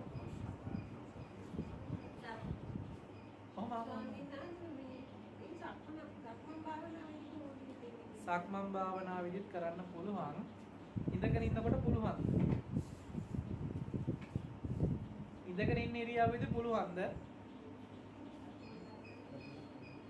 සක්මන් භාවනාවෙත් පුළුවන් වෙනවා ඉඳගෙන ඉන්න එකේ පුළුවන් වුණා. නෑ මේක එකක් ගන්න වෙනම පුරුදු කරන්න. ඉඳගෙන ඉන්න හැම කෙනාටම සක්මනේදී බැරි වෙන්න පුළුවන්. සක්මනේදී අහුවෙච්ච කෙනාට ඉඳ ගන්නකොට වෙනස් වෙන්න පුළුවන්. ඒ මොකද තාම මේකට දක්ෂ නැතිකමයි තියෙන්නේ. මොකද හිතේ විතරක වැඩි තව. වැඩි අපිට වෙලා තියෙන්නේ තව මම එක දෝෂයක් දකිනවා. අපි භාවනාව ඉවර කරලා නැගිටින්න හදනවා නේද? වෙලාවක් තීරණය කළා දැන් මම මේ වෙලාව භාවනා කළා දැන් මම භාවනාව කරලා ඉවරයි ඊට පස්සේ අනිත් වැඩවලට යන්න ඕනේ කියලා භාවනාව ඉවර කරලා යන්න හදනව නේද? එහෙම කවුරුත් කරනවද? එහෙම පුරුදු වෙන්න එපා. මොකද භාවනාව ඉවර කරලා යන එකක් නෙමෙයි. භාවනාව ඉවර නම් ඇත්තටම රහත් භාවයටපත් වුණාට පස්සේ ඉවර කරන්න. රහත් වෙනකම්ම භාවනාවෙන් ප්‍රහීන කළ යුතු දේ තාමත් ඉතුරු වෙලා තියෙයි. භාවනාවෙන් ප්‍රහීන කළ යුතු දේ ඉවර වෙච්ච දවසට තමයි රහත් වුණා කියලා කියන්නේ. එහෙනම් භාවනාව ඉවර කරන්න තියෙන්නේ එදාට. ඉතින් ඒ වෙනකන් අපිට ඉවර කරන්න බෑ, ඉවර කරන්න නැහැ. රහත් වෙලා භාවනා කරන්න පුළුවන්. දිට්ඨ තමසුක වේරණේ සඳහා කරන්න තියෙයි. නමුත් කෙලෙස් ප්‍රහීන කරන්න දෙයක් ඉතුරු වෙලා නැහැනේ. පැහැදිලිද? නමුත් අපි ඇත්තටම පුරුදු වෙලා තියෙනවා මේ ඉඳගෙන පැයක් හරි දෙකක් හරි ඉඳලා ඊට පස්සේ නැගිටින්නේ සිහියෙන් නෙමෙයි. නෑ නැගිටින එකට සිහියෙන්ම කරන්න. වැඩ කටයුතු කරන එකට සිහියෙන්ම කරන්න. සිහිය මැකිලා යන වෙලාවක් එයි. ඒ වෙලාවේදී සිහියෙන් ඉන්න උත්සාහවත් වෙන්න. බැරි වෙයි. හැබැයි ඒද උත්සාහවත් වෙනවා නම් අපි තවදුරටත් උත්සාහවත් වෙවි පවතිනකොට දවස පුරාවට සිහියෙන් ඉන්නවා කියන සිද්ධියක් වෙලා තියෙනවා. අමුතුවෙන් මේ S2 පියාගෙන ඉඳගෙන වැඩපොළ වලින් මිදිලා භාවනා කරනවා කියන කාරණාව විතරක්ම නෙමෙයි අපේ ජීවිතය කියන්නේ. එහෙනම් ජීවිතයයි භාවනාවයි දෙකක් වෙලානේ අද අපිට. ඇයි? භාවනාව ඉවර කරලා ජීවත් වෙන්න යනවනේ අද. නේද? දහමයි ජීවිතයයි භාවනාවයි ජීවිතය දෙකක් කරගන්න එපා. ජීවිතේම භාවනාවක් කරගන්න. ඒ කියන්නේ සතර ඉරියව්වෙම මේක පවත්වා ගන්න. බැරි වෙයි. හැබැයි උත්සාහවත් වෙනවා. උත්සාහවත් වෙලා තමයි මේකට හුරු වෙන්නේ. ඊට පස්සේ දා දවසට තමන්ට පුළුවන්කම තිබේ ජීවිතේ පුරාවට මේ කාරණේ යෙදෙන්න. ඒ නිසා සිහියෙන් ඉන්න ඕනේ කොයි වෙලාවද? මේ මොහොතේ සිහියෙන් ඉන්න. වර්තමානයේ මේ වෙලාවේ සිහියෙන් ඉන්නවා කියන එක හැම වෙලාවකම සිහියෙන් ඉන්න ගන්නට ගිහිල්ලා. ඇයි? මේ වෙලාවේ සිහියෙන් ඉන්නේ. මම 4 ඉඳන් 5 වෙනකන් සිහියෙන් ඉන්නවා. එහෙම නැත්නම් රෑ 8 ඉඳන් 10 වෙනකන් සිහියෙන් ඉන්නවා. පාන්දර 3 ඉඳන් 4 වෙනකන් සිහියෙන් ඉන්නවා. එහෙම එකක් ජීවිතේ පනව ගන්න එපා.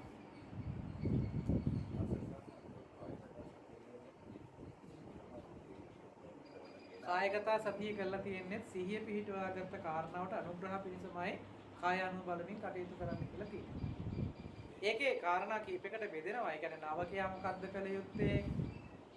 සීක පුද්ගලයා මොකද්ද කළ යුත්තේ? අසීක පුද්ගලයා මොකද්ද කළ යුත්තේ කියලා ධර්මතා බෙදෙන තැනක් තියෙන්නේ මේ සියලුම කමටහන් වල.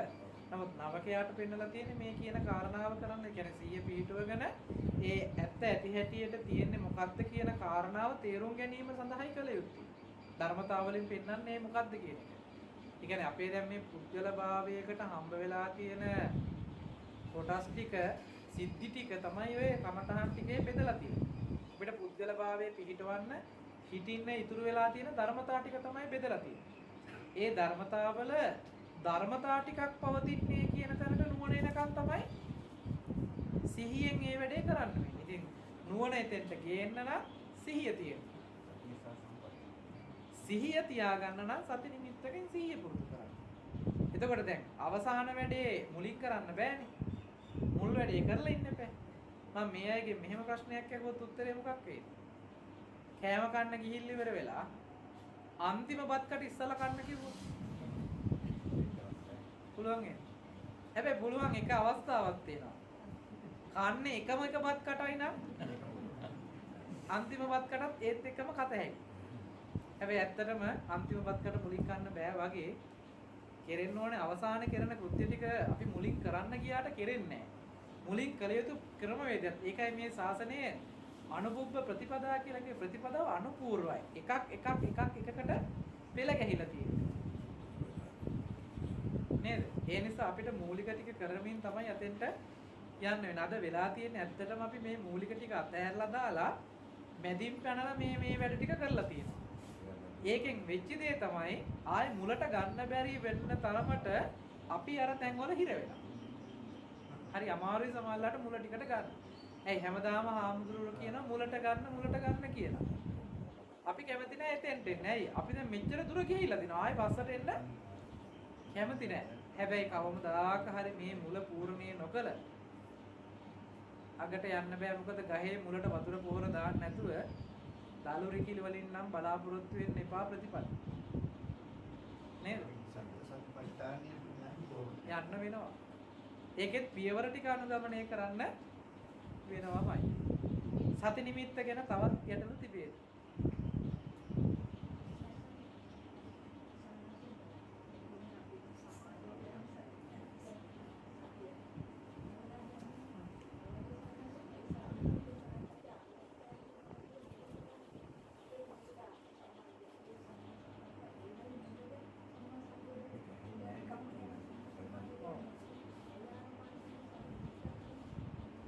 හරි මම විස්තර කරලා දෙන්නම්.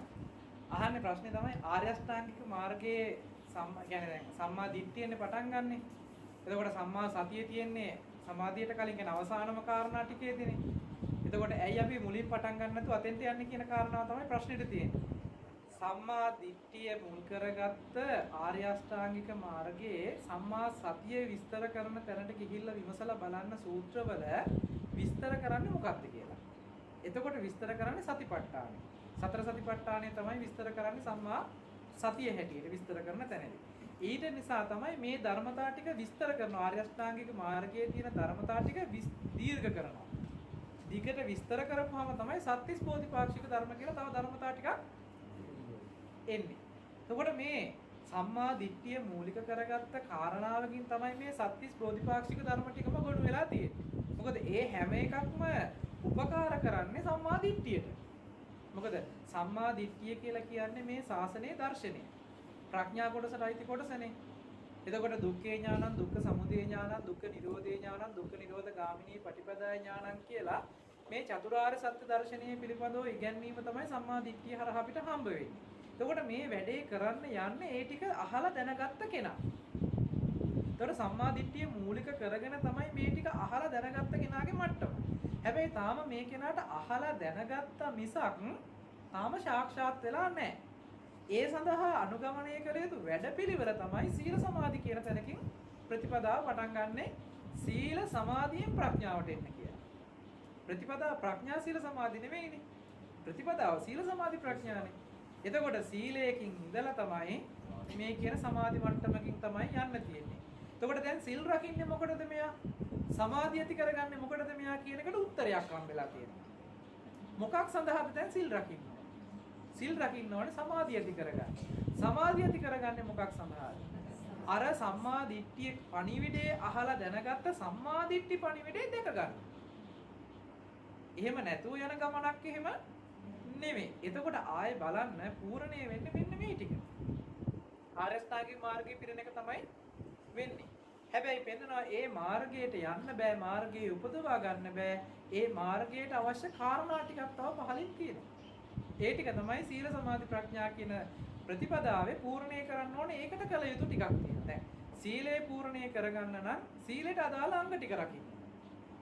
ඒ ටික ආර්ය අෂ්ටාංගික මාර්ගයේ සම්මා වාචා, සම්මා කම්මන්ත, සම්මා ආජීව කියන වචන, ඒ කියන්නේ කාරණා ධර්මතා තුනකින් කතා කළාට සීලයේ ප්‍රභේද වෙනවා මහ විශාල ප්‍රභේදයකට. ඉන්ද්‍රිය සංවර සීලයට, එහෙම නැත්නම් ප්‍රාතිමෝක්ෂ සංවර සීලයට, ඉන්ද්‍රිය සංවර සීලයට, ආජීව පාරිශුද්ධ සීලයට, ප්‍රතිසන්නිත සීලයට කියලා සතර සංවර සීලයක් හරහා සීලය ගොඩනගනවා. ඒ ගොඩනගන සීලයට සාපේක්ෂව තමයි සමාධියක් ගොඩනැගෙන්නේ. එතකොට සමාධියෙත් තියෙනවා සමාධිය ගොඩනගන්න මොනවද කළ යුත්තේ කියලා. වායාම සති සමාධි. වායාමයෙන් සතියකින් තමයි සමාධිය තියෙන්නේ. එතකොට සිහිය පිහිටුවගෙන වෑයම් කිරීමෙන් සිහියද වැඩි වෙලා සිහියේ උපරිම මට්ටමට ආවම තමයි සමාධි මට්ටම ලැබෙන්නේ. එතකොට දැන් සිහියෙන් ඉඳගෙන ඒ වැඩ ටික කිරීමේ පහසුව තමයි සීලෙන් කරලා දුන්නේ. සීලයෙන් ඒ ටික කරලා දීලා සමාධියකින් හිත එක්තැන් කරලා නුවණක් ලැබෙනවා. අපි අහලා දැනගත්ත දර්ශනය තුළ ඇත්ත දකින්න නුවණක්. එතකොට තමයි ඇත්ත මෙන්න මෙහෙම ඇත්තක් ලෝකේ තියෙනවා කියලා. ඒකයි සම්මා ඥානයක් හම්බ වෙන්නේ. සම්මා විමුක්ති ඥාන දර්ශනයක් පහළ වෙනවා. එතකොට තමයි දසාංගේ සමන්නාගතෝ අරහති කියලා පෙන්වන්නේ. රහතන් වහන්සේ නමක් බවට පත් වෙන්නේ එතකොටයි. එහෙම නැතුව මේ කියන කාරණාව අපිට මැදින් පටන් ගත්ත කියලා හිතෙයි සම්මා දිට්ඨියෙන් පටන් අරගෙන තියෙන ආර්ය අෂ්ටාංගික මාර්ගය අපි මේ සතියෙන් නේද එහෙනම් පටන් ගන්න හාමුදුරුවෝ මේ කියන්නේ කියලා නෑ. අපිට එන්න වෙනවා ප්‍රතිපදාව පූර්ණේ කරන්න. මාර්ගය අර විදියට පෙන්නලා තිබුණට මේ මාර්ගයෙන් පූර්ණේ කරන්න සම්මා දිට්ඨිය. පැහැදිලි. සම්මා දිට්ඨියෙන් පූර්ණේ වුණාම සම්මාදිට්ඨිය විසින් ඉදිරි ගමන ආරයි. ඒකයි මේ සතිපට්ඨානය ප්‍රතිපදාව නෙමෙයි ප්‍රතිපදාවකට තියෙන පූර්ව භාග ප්‍රතිපදාවක් කියලා හඳුන්වන්නේ. මේකෙන් ප්‍රතිපදාව උපදවා ගන්නවා. උපදවා ගත්තාම මෙතන ඉඳන් ප්‍රතිපදාව වඩන්න පුළුවන්කමක් තියෙනවා. මම මේක ටිකක් සාරාංශ කරලා තේරෙන විදිහට මෙහෙම කාරණයක් කියලා දෙන්නම්. දැන් අද සීල් රකින්නේයි කියන්නකො. මේක ටිකක් ආందోලනාත්මක වෙයි මේ අදහස කියනකොට. එහෙනම් ටිකක් අහගන්න තර්කයක් තියෙනවා නම් කතා කළාට කමන්නේ. සාකච්ඡාවක් කරමු. අපි අද සීල් රකින්නේයි කියලා අහුවොත් නිවන් දකින්න කියන උත්තරේ කියයි. සීල් රැක්කට නිවන් දකින්න පුළුවන්. බෑ. එහෙනම් සීල් රකින්න නැතුව නිවන් දකින්න පුළුවන්. මේ හරි උත්තරයක් නෙමෙයි. එහෙනම් අපි සීල් රකින්නේ අයියද? ඇත්තට මේ සඳහා. නෑ වචනේ හරි උත්තරේ හරි. ඇත්තට මේ සඳහාද කියලා බලන්න මම පොඩි නිකන් කතාවක් අපි කතා කරලා බලමු. සත්තු මෙරීමෙන් වළකින්නේ අපි ඒ සතා ජීවත් වීමේ අයිතියක් තියෙන සතාට මේ ලෝකෙත් ඒ සතත් ජීවත් වෙනවා. එහෙම නැත්නම් සත්තු මැරුවොත් මොකද වෙන්නේ? පාපයක් සිද්ධ වෙනවා, අපාය යන්න වෙනවා.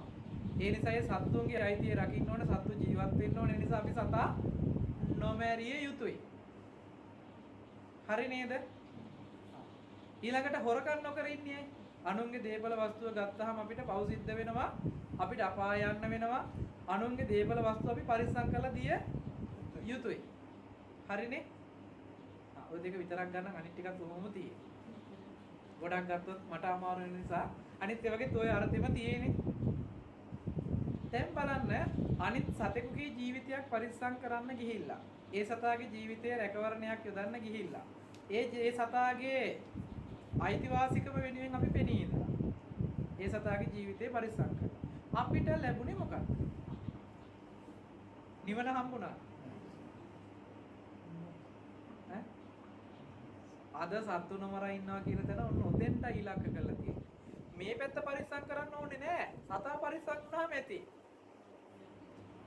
එහෙනම් අපේ ඉලක්කය මොකද්ද? සතා පරිස්සම් කරන එකනේ. මේ පැත්ත පරිස්සම් වෙන්න ඕනේ නේ. අනුන්ගේ දේපල පරිස්සම් වුණාම ඇති. මොකද අපේ ඉලක්කේ තියෙන අනුන්ගේ දේපල පරිස්සම් කරන එකනේ. ඔන්න ඔය කියන තැනට අද ඇවිල්ලා ඒක වෙයි. ඒක වෙන එකක්. එහෙම වෙනවා. මොකක් වුණාමද? සත්තු නොමර හිටියාම. හොරකම් කරන්නේ නැතුව හිටියාම ඒක වෙන එකක්. එහෙම වෙන සිද්ධියක් ඒක. එහෙම ධර්මතාවයක් වෙනවා. අපි හැබැයි ඒ වෙනුවෙන් සිල් රකින්න ඕනේ. හැබැයි අද වෙලා තියෙන ඒ වෙනුවෙන් සිල් රකින්න. අපි මේ කය වචන දෙක සංවර කරන්නේ මොකකටද? ඈ? අපේ හිතට අසංවරව හැසිරෙන්න තියෙන්නේ කය සහ වචනය කියන ওই භූමි දෙක හරහා. කෙනෙක් කයෙන් කිසිම වැඩක් නොකර වචනයක්වත් කතා නොකර හිටියොත් අපි ඒ කෙනාට කියන්න පුළුවන්ද මේ කෙනා මෙහෙම කෙනෙක් කියලා? පුළුවන් නේද? අපි කියනවා නේද අර මිනිස්සයා හොඳ මිනිස්සෙක්, අර මිනිස්සයා නරක මිනිස්සෙක්. සම්මතය අපි ගත්තාම හොඳ මිනිස්සෙක් නරක මිනිස්සෙක් කියලා අපි කතා කරන්නේ මොකක් දිහා බලලාද?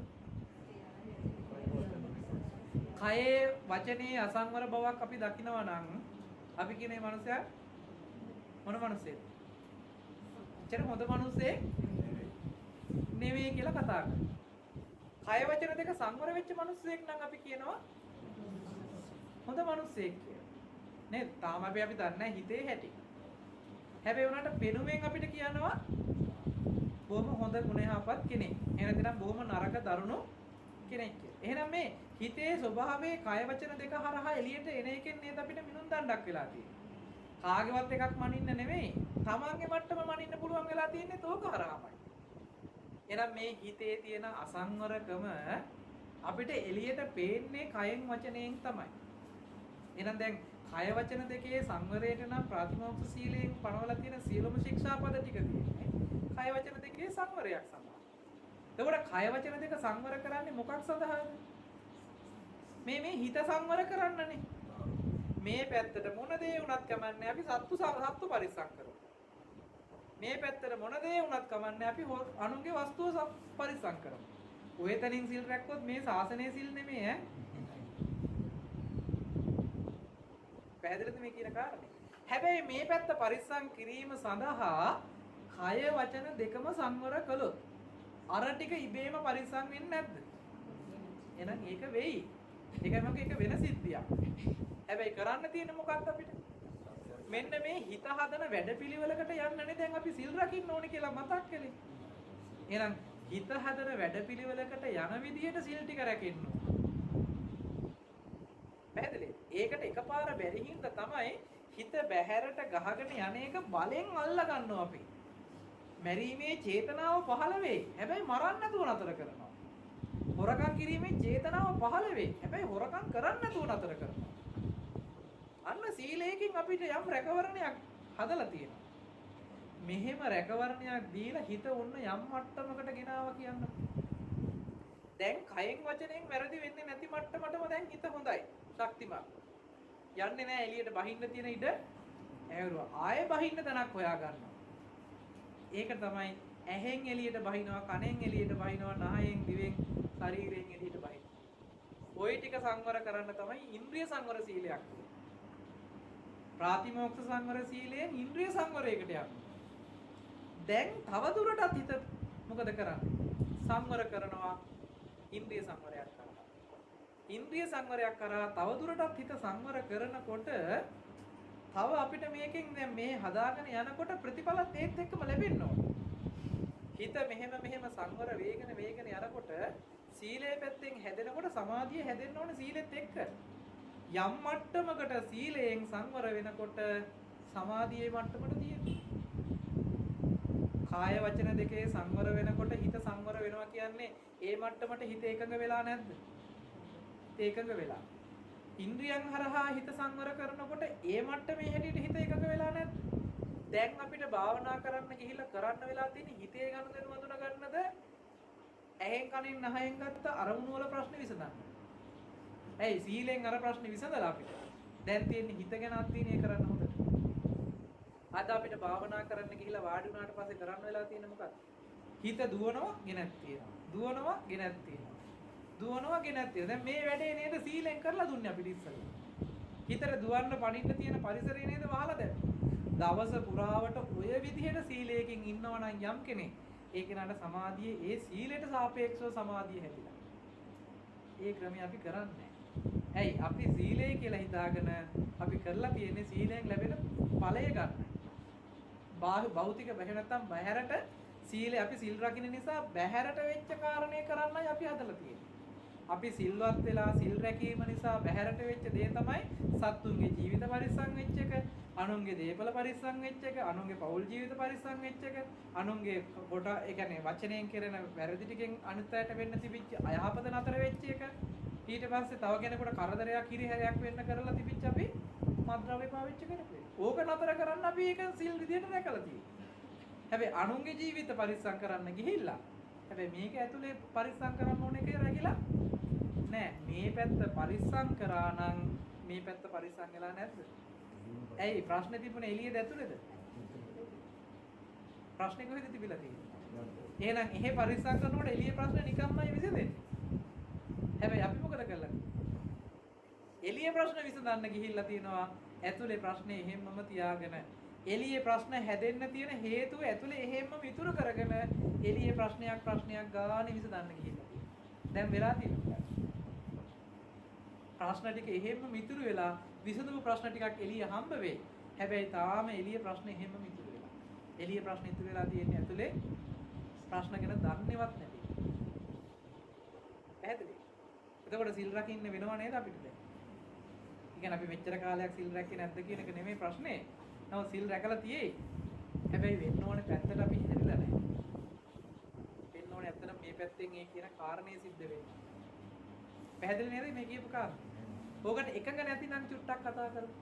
දත්තර ස්වාමීන් වහන්සේ නම් තාවතාවක සමාධිය සුට්ටක් ඇතිලා ඒක දැන් ආත්මයෙන් කියලා වෙනස් වෙන්න හේතුවම තමයි මේ මතක් කළේ ඉන්ද්‍රිය සංවර කරලා නැති කොහොමයි.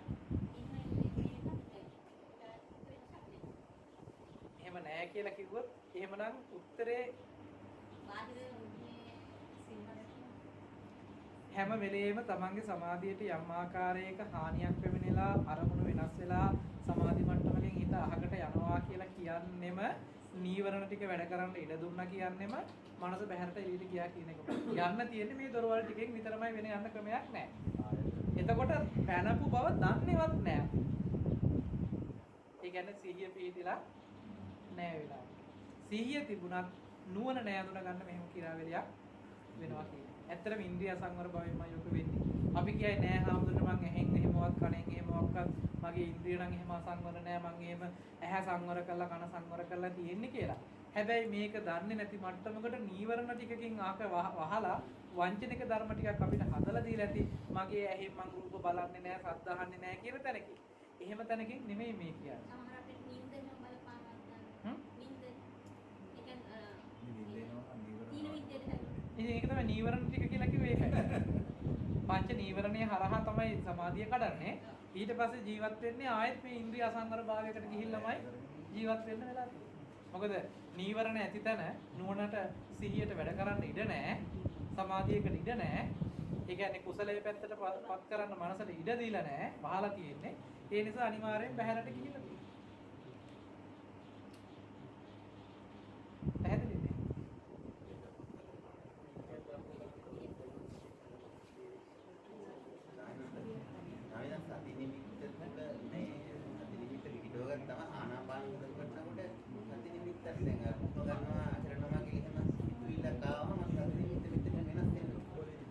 සති නිමිත්ත එහෙම වෙනස් වෙන්න හේතුව හුස්ම රැල්ලට සති නිමිත්ත අතහැරලමයි හුස්ම රැල්ලට අපි යන්නේ. එහෙම කළාමයි මේ දෝෂෙ හිටින්නේ. දැන් මම මෙහෙම කියන්නම්කෝ උදාහරණයකට. දැන් මම මෙහෙම ඉඳගෙන මෙහෙම මේ පාත්‍රයේ දිහා බලාගෙනම ඉන්නවා කියන්නකෝ. මෙහෙම පාත්‍රයේ දිහා බලාගෙන ඉන්න වෙලාවේදී මේ පැත්තේ සිද්ධ වෙන දේවල් ටික පිළිබඳව වටේ පිටේ පිළිබඳව මට හොත්තට දැනුම් සහිතව ඉන්න පුළුවන්. ඒ දේවල් වෙන්නේ. හැබැයි මම මේක නතර කරලා මේ පැත්තට හැල්ලා මේ මහත්ය අත හෙල්ලුවා කියලා බලන්නේ නැහැ. හරිද? දැන් මම මේ විදිහටම ඉන්න ගමන් මේ පැත්තේ මේ මහත්ය අත් දෙක වැදගත්තනේ මෙහෙම අත් දෙක උඩට ගත්තනේ. හැබැයි මම එහෙට අවධානය යොමු කළේවත් නැහැ නේද? මගේ ඇස් වලින් මෙහෙ දිහා බලාගෙනමයි මෙහෙ බැලුවේ. මහත්ය අත් දෙක මෙහෙම වෙනස් කරා නේද දැන්? හැබැයි මම බැලුවේවත් නැහැ නේද මහත්ය දිහා? මෙහෙම හැල්ල බැලුවේ නැහැ නේද? හැබැයි අත් දෙක වෙනස් කරානේ. ඒ කියන්නේ මෙහෙම ඉන්න ගමන් මේ පිළිබඳ දැනුම් සහිත බවක් තියෙන. හැබැයි මේ වැඩේ නතර කරලා මෙහෙට හැරෙන බව නැහැ. ඕක පුරු වෙලා නැතිකම හින්දා තමයි සති නිමිත්තේ ඉන්නවා. සති නිමිත්තේ ඉන්න ගමන් අර ක්‍රියාවලිය බලන්න හුරු කරලා නැහැ. අපි කරන්නේ මේක නතර කරලා අරකට මාරු වෙනවා. අපේ හිත හැම වෙලේම වෙලා තියෙන්නේ එකක් නතර කරලා තව එකකට ඒක නතර කරලා තව එකකට මෙහෙම පැන ගිය ගතියක් තමයි තියෙන්නේ. ඇත්තටම හිතේ ස්වභාවයත් ඒක.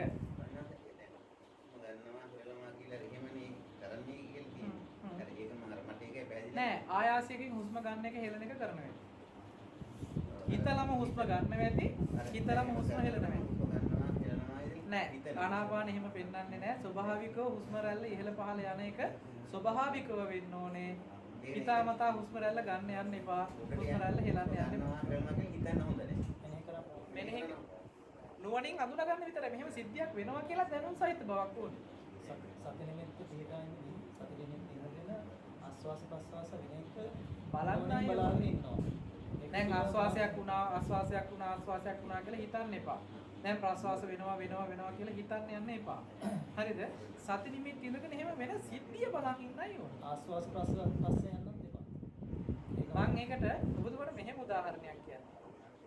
දරුවෝ ඉන්න පොඩි දරුවෝ ඉඳලා තියෙනවා. පුංචිම දරුවෝ ඉන්න කාලේ මේ පුංචි දරුවා ගැන අවධානයෙන් ගෙදර වැඩ කටයුතු කරන්න වෙනවනේ. ඔක අම්මලාට තමයි ගොඩක් දුරට අත්දැකීම ඇත්තේ. ගෙදර වැඩ ටික නතර කරලා දරුවා බලා ගන්න එකද කරන්නේ නැත්නම් දරුවා ගැන අවධානය තියාගෙන ගෙදර වැඩ ටික කරන එකද කරන්නේ? අවධානය තියාගෙන ගෙදර වැඩ ටික කරනවනේ. හැබැයි ගෙදර වැඩ නතර කරලා දරුවා ගැන බලනවද කියලා? නෑ නේද? ඒ කියන්නේ දරුවා ගැන හොඳ දැනුම් සහිත බවකින් අවධානයෙන් ඉන්නවා. හැබැයි අර අනිත් වැඩ ටික කෙරෙනවා. දැන් මේ වැඩ දෙකක් මෙහෙම වෙලා දිනවනේ අපේ ජීවිතේ. ඕක කරන්න පුළුවන් නම් ඔච්චර අමාරු නෑ සතින් ඉඳලා ගන්න පාස්. ඔච්චර අමාරු නෑ. මොකද ඒක අමාරුයි. අමාරු වැඩ අපිට කරන්න පුළුවන් ලේසි වැඩේ කරන්න නෑ. වැඩේදී අපි ඒක හුරු කරලා නැති තමයි. සති නිමිත්ත ඉන්න ගමම්ම මේ හුස්ම රැල්ල දිහා බලාගෙන ඉන්න කියලා කියන එකෙන් අද අපි අර්ථය අරන් තිනවා මේක කරන්න හදනවා. පැහැදිලිද? එකක් ඒක අනිත් එක තමයි හිතේ විතරක වැඩි නම් අර අරමුණුත් එක්ක නිතර හිත යන්න පටන් ගන්නවා. ඒ නිසා එකපාරටම හිතේ විතරක ටිකක් වැඩිපුර එනවා නම් ආනාපාන ඉන්න අපහසු බවක් එනවා නම් ඒ කෙනාට ආනාපානෙ පොඩ්ඩක් අතහැරලා විතරක සහිත කමටහනක් ඇසුරු කරනවා. කේස්ලොම් නියතත් වශයෙන් දෙතිස් කුණපේ බලන්න පුළුවන්, නවසීවිතකේ බලන්න පුළුවන්. ඒ වගේ සති නිමිත්තේ ඉඳගෙනමයි ඒකත් බලන්න. ඉතින් මෙනෙහි කරන්න තියෙන්නේ. සති නිමිත්තේ ඉන්නවා මෙනෙහි කරනවා. ඒක අරමුණක් මෙනෙහි කළා ආයෙත් සති නිමිත්ත තියනවාද කියලා හොත්තට බලමු පරීක්ෂා කළා ආයෙත් බැලුවා. හැම වෙලාවකම සති නිමිත්තෙන් ඉන්නවද කියන එක පරීක්ෂණයකින්ම බලන්න. ඒ කියන්නේ ඒක අයින් කරලා ඉවරලා ගහගෙන යයි. එතකොට අරමුණ වෙනස් වෙනවා. දැන් අපි මොන වැඩේ කළත් දරුවා මොකද කරන්නේ කියලා බලනව නේද? ආපහු දැන් මේ වැඩේ කරන ගමන් දරුවා මොකද කරන්නේ කී බලන බවක් තියෙන්නේ නේද? ඒ වගේ සති නිමිත්ත හැම වෙලේම අලුතෙන් බලන්න. සති නිමිත්තෙන් දින්නේ කියලා. හැම වෙලේම උත්සාහවත් වෙන්න අර වැඩේ කරන අපි කියමු ඔන්න දැන් හුස්මක් ඇතුල් වුණා, හුස්මක් පිට වුණා, ඊළඟ හුස්ම ඇතුල් වුණා පිට වුණා කියන එක බලන්නත් නැතුව ඉන්නේ සති නිමිත්තෙන්ද කියලා ආයෙ පොඩ්ඩක් බලන්න. ඊට පස්සේ හුස්ම රැල්ල දෙක තුනක් යනකම් හිටිය හැකියි. ආයෙත් සති නිමිත්තෙන් ඉන්නේ කියලා බලන්න. හැම වෙලේම සති නිමිත්ත ආවර්ජනය කර කර බලන්න ඉන්නේ සති නිමිත්තෙන්. මොකද නැතිනම් අර වැඩේ වෙනවා. මොකද්ද? සති නිමිත්ත පුරුද්දට හදලා දීලා හිත යටින් ගහගෙන යන්න පුළුවන්. අර ගාත ටික පුරුද්දට කියන්නේ අපි. ගාත ටික පුරුද්දට කිව්වට හිත යටින් වෙන වැඩවලට යන්න ඉඩ හදලා දීලා තියෙනවා. සති නිමිත්තත් ඒ වගේම පුරුද්දට ඉඩ දුන්නොත් අර විදිහට පුරුද්දකට ඔහේ යන්න ඉඩ දුන්නොත් අපි දන්නේවත් නැහැ සති නිමිත්තෙන් එළියට බහැරට ගිහින්. එහෙම එකක් වෙනවා. හිත වංචනිකව ওই වැඩේ කෙරුවා.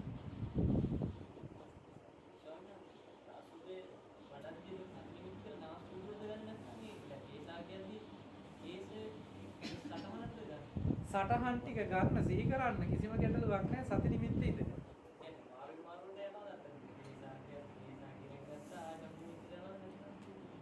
නෑ සති නිමිත්තෙන් බැහැර වෙලා කේසා කියලා සිහි කරනවා නෙමෙයි.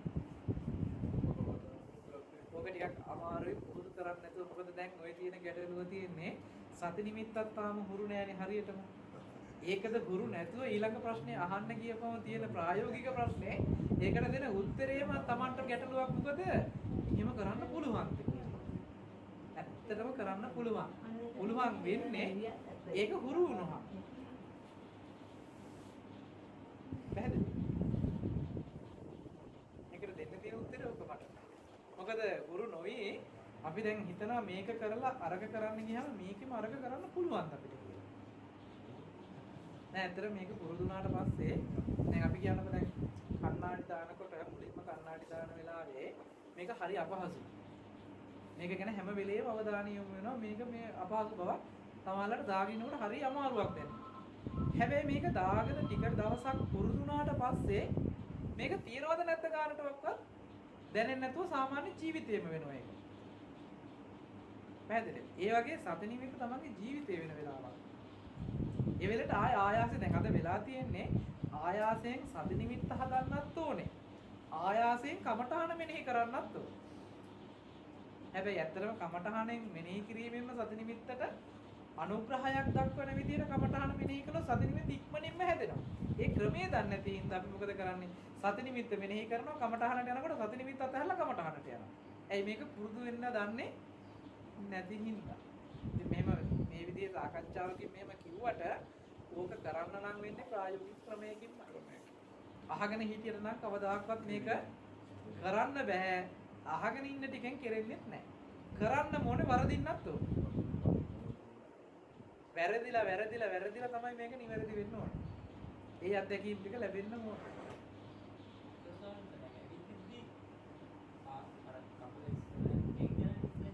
ඒක තමයි නුවණින් දැනුම් සහිත බවකින් ඉන්න ඕනේ. නුවණින් දැනගන්න ඕනේ මේ ටික. අර දැන් සති නිමිත්තේ ඉඳගෙන හුස්ම රැල්ල පිළිබඳව දැනුම් සහිත බවකින් ඉන්න කිව්වා වගේ හුස්ම රැල්ල ගැන දැනුම් සහිතව ඉන්න එකට අදාළයි වගේම තමයි යන එකේ පියවර පිළිබඳව දැනුම් සහිත බව.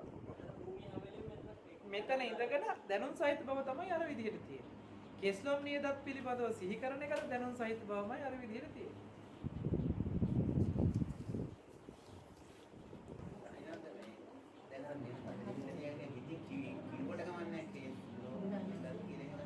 හිතින් අනිවාර්යෙන් මෙනෙහි කිරීමක් කරන්න ඕනේ. ඒක නුවණ නුවණකින් මෙනෙහි වෙන්න ඕනේ. ඒක දැන් අපි මෙහෙම දැන් වචන ටිකෙන් කියන්න වෙන්නේ. වචන ටිකෙන් කියනකොට වචන ටික අල්ලගන්න එපා. එතන නුවණ යන්න ඕනේ. ඒක වචනේ හිතනවා කියන්නේ වචනෙන් කිය කරන්න පුළුවන් මුලදී.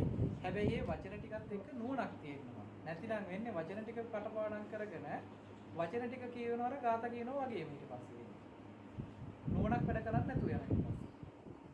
අපි කියනකොට දැන් බුද්ධ පූජාව තියෙන වෙලාවට වන්දනා මල්පාන් පූජා කරන වෙලාවට ගාත ටික කියන්න පුළුවන් අපි තේරුම දන්නේ නැතුණත් කියනවනේ. ඉරවෙක් වගේ අපි මේක ටික කටපාඩම් කරගෙන ඒක වේගෙන් ඔහේ කියාගෙන යන්න පුළුවන්. හැබැයි කියාගෙන ගියාට අපිට අර්ථය වැටහිලා නැහැනේ. ඒක හරියට වැරදිද හම්බුනේ කොහොමද? ගාත කියාගෙන කටපාඩම් ගිරේ වගේ නෑ ඒක පින සිද්ධ වෙන පැත්තටදී මේ වෙන ප්‍රශ්නයකට උතු කිව්වොත් වෙන ගැටලුවක්.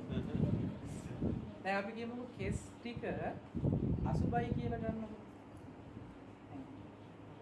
කමන්නේ කියන්නේ. කෙස් ටික අසුබයි කියලා කිව්වට අද අපේ මට්ටමින් කෙස් ටික අසුබයිද කියන්නේ? අපිට අපේ කෙස් අසුබයි. හැබැයි අනිත් කෙනෙකුගේ කෙස් ටික අසුබයි. දැන් එහෙම වෙන්න පුළුවන්.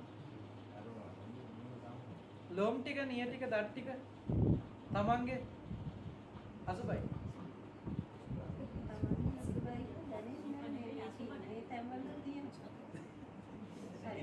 දැනෙන්නේ නැහැ නේද එහෙම අපිට?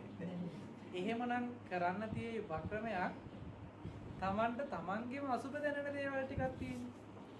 ඒ ටික අසුබද නැද්ද කියලා අහන්නවත් නැහැ නේද ඕනේ? ඕනේ නැහැ නේද? ඒවා අසුබම බව තියෙයි නේද? අන්න ඒ ටිකක් ගන්න ඉස්සෙල්ලා. තියෙනවනේ එහෙම ටිකක් නේද? කොටස් 32කට ඇතුළත් වෙන ටිකක් තියෙනවා. ඉස්සෙල්ලා ඒ ටික අරගන්න හොඳට. එතකොට තමන්ට අසුබ බව හොඳට ප්‍රකට වෙයි. එතකොට ආයේ يعني හිතලා කල්පනා කළා මේක අසුබයි කියලා හිතන්න ඕනේ නැහැ.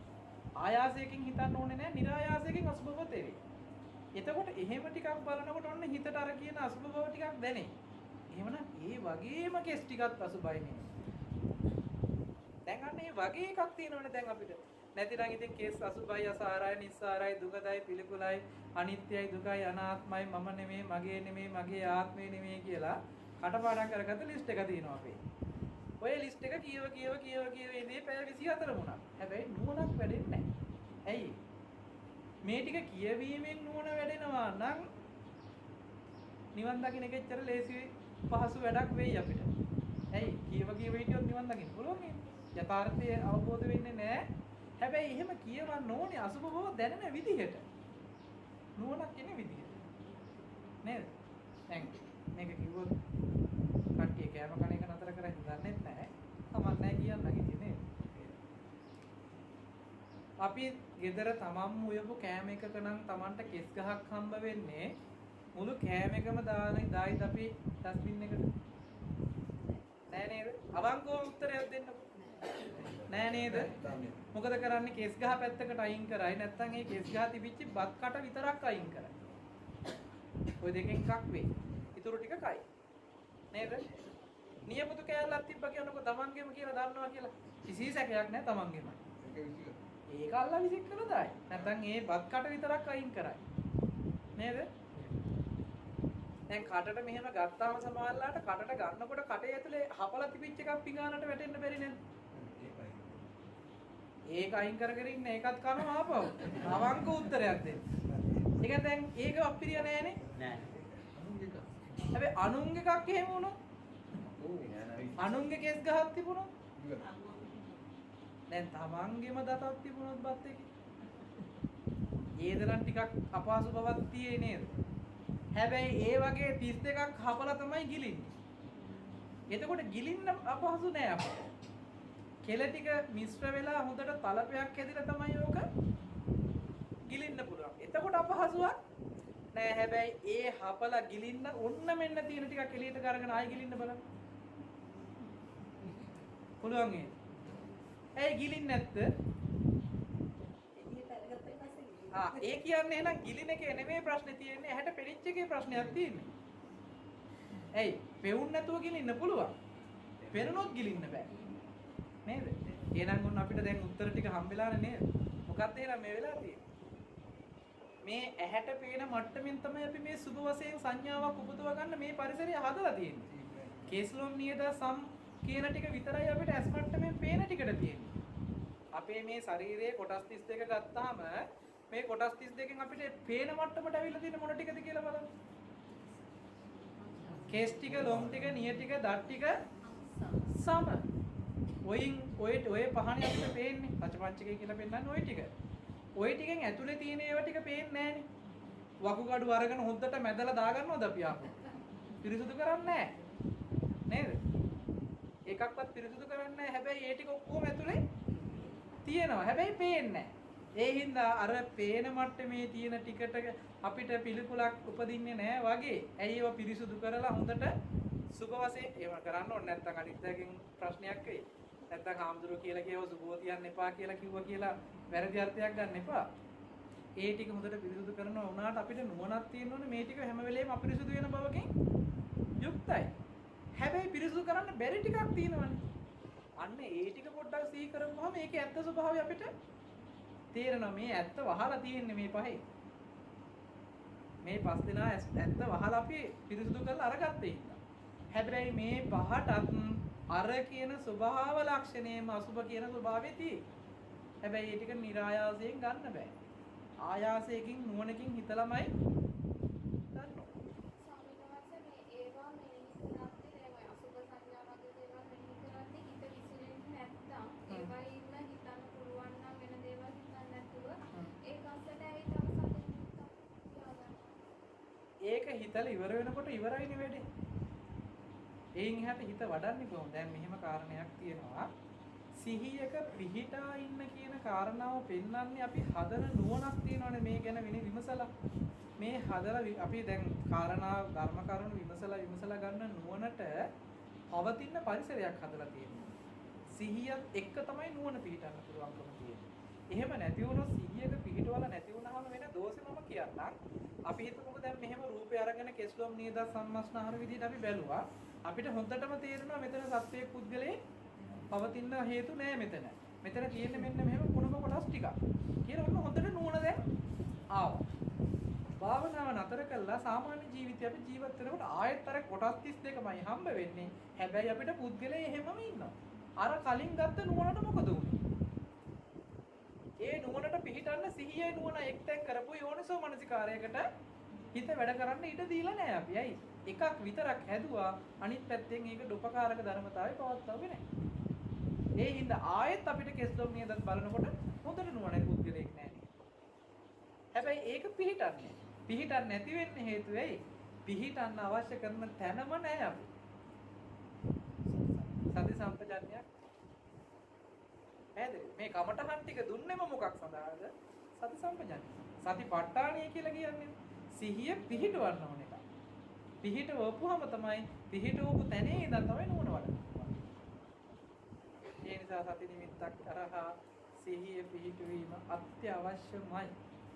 එහෙම නැතිනම් බෝධිතුන් වහන්සේ සතිපට්ඨානයක් කියන තැනක සිහිය පිහිටවීමක් ගැන කතා කරන්න අවශ්‍ය නැහැ. මොකද එකම මග කියලා පනවන්නේ සතිපට්ඨානේ හරහා වැඩ පිළිවෙලක්. එහෙනම් සතිපට්ඨානේ නැතුව වැඩ පිළිවෙලක් පනවන්න වෙනවා. පැහැදිලි සූත්‍ර ගණනාවක බලන්න අරගෙන ප්‍රතිපදාව ගැන විස්තර කරනකොට ගෙන අවසානයේ යොමු කරන්නේ සතිපට්ඨාන.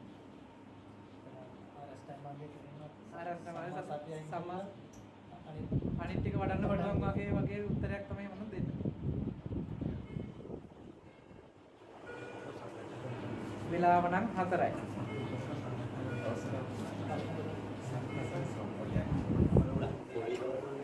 සම්පජාන්‍ය කියලා කියන්නේ නුවණ පිළිවෙල. සති සම්පජාන්‍ය කියලා කියන්නේ සිහි නුවණ කියන්නේ. මොකද සිහිය නැතුව නුවණින් මෙනෙහි කරන්න බෑ. සති සම්පජාන්‍ය කියන සති කියන වචනේ එකතු කරන්නේ පිහිටන්න කියන එතන මොකක්ද කියන්නේ. පට්ඨානය කියලා කියන්නේ සිහිය පිහිටවන කාර්යයක්. ඒකට උපකාරකයක් තමයි සම්පජාන්‍ය. ටැබලට් උපමා කරන්නේ සිහිය.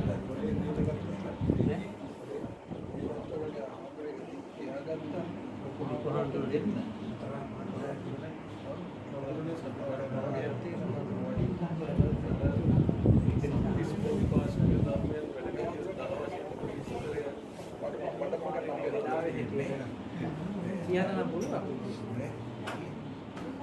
වචන ටිකක් විතරක් කිව්වා. විස්තර කරන්න බැහැ. වෙලාවත් එක්ක. ඔය දවසට ඔකයි භාගකින් ඉවරම. අතුරු වැඩි. හරි බලමු සාරාංශික වැඩිය. මොකද මේ ප්‍රධානම කාරණේ මම තියාගත්තේ ඇත්තටම සාරාංශෙට. මොකද මේ බෝධිපාක්ෂික ධර්මතා ටික පිළිබඳ පොඩි ප්‍රශ්නයක් ඇහුවා. ඒක ගැන චුට්ටක් මතක් කරන එක කරුණු ටිකක් විතරයි කියන්න වෙන්නේ. මේ ලොකු විස්තරයක් කරන්න බැරි වෙයි වෙලාවත් එක්ක. මොකද එහෙම තනියෙන් විස්තර කරන්න පුළුවන් සිද්ධියක් ඒක. කාලෙකින් විස්තර කරන්න පුළුවන් සිද්ධියක් නොවන නිසා. දැන් සතිපට්ඨානේ සතර සතිපට්ඨානේ වඩන කෙනාට සතර ඉර්ධිපාද සතර සම්‍යක් ප්‍රධාන වීර්ය සතර ඉර්ධිපාද පංච ඉන්ද්‍රිය පංච බල බොජ්ජංග ආර්ය අෂ්ටාංගික මාර්ගය කියලානේ බෝධිපාක්ෂික ධර්මතා ටික තියෙන්නේ. එතකොට මේකේ අපිට ආනාපාන සති සූත්‍රය ගත්තාම ඔකේ ආනාපාන සති සූත්‍රය හොඳට පැහැදිලි කරනවා. මෙන්න මේ එක අපි කියමු සතර සතිපට්ඨානේ කායානුපස්සනාව කියලා. මෙන්න මේ කායානුපස්සනාව හරහා සතර සම්‍යක් ප්‍රධාන වීර්යයෙන් තමයි මේක වඩන්න කරන උපකාරකයක් වෙන්නේ. ඒ කියන්නේ උපං කුසලයන් වැඩි කරගන්නත් නූපං කුසල උපදවා ගන්නත් ඊට පස්සේ නූපං අකුසලයන් උපදින්නත් උපං අකුසලයන් දුරු කරන්නත් කියන වීර්යයක් අවශ්‍යයි. ඒ වීර්යයත් එක්ක තමයි මේ සතිපට්ඨානෙට යන්න තියෙන්නේ. ඒකට ඉර්ධිපාද කියලා කියන්නේ මේකට ඡන්දචිත්ත වීර්ය විමර්ශන කියන ධර්මතා ටිකෙන් තව අනුග්‍රහයක් දක්වලා ඔසවලා තියෙනවා. මේ ධර්ම සතිපට්ඨානේ මොසවන්න ධර්මතා ටික තමයි මේ වෙන්නේ. හරිද? ඊට පස්සේ මේ ටික වඩනකොට ඉන්ද්‍රිය ධර්මයන් වැඩෙනවා. හරිද? ඉන්ද්‍රිය ධර්මයන් වැඩිලා සති බොජ්ජංගේ එනවනේ මුලින්ම. සති බොජ්ජංගේ වැඩෙන තැන වෙනකොට සතිපට්ඨානීය කෘත්‍ය බොජ්ජංග දක්වා ගෙනල්ලා දැන්. හරිද?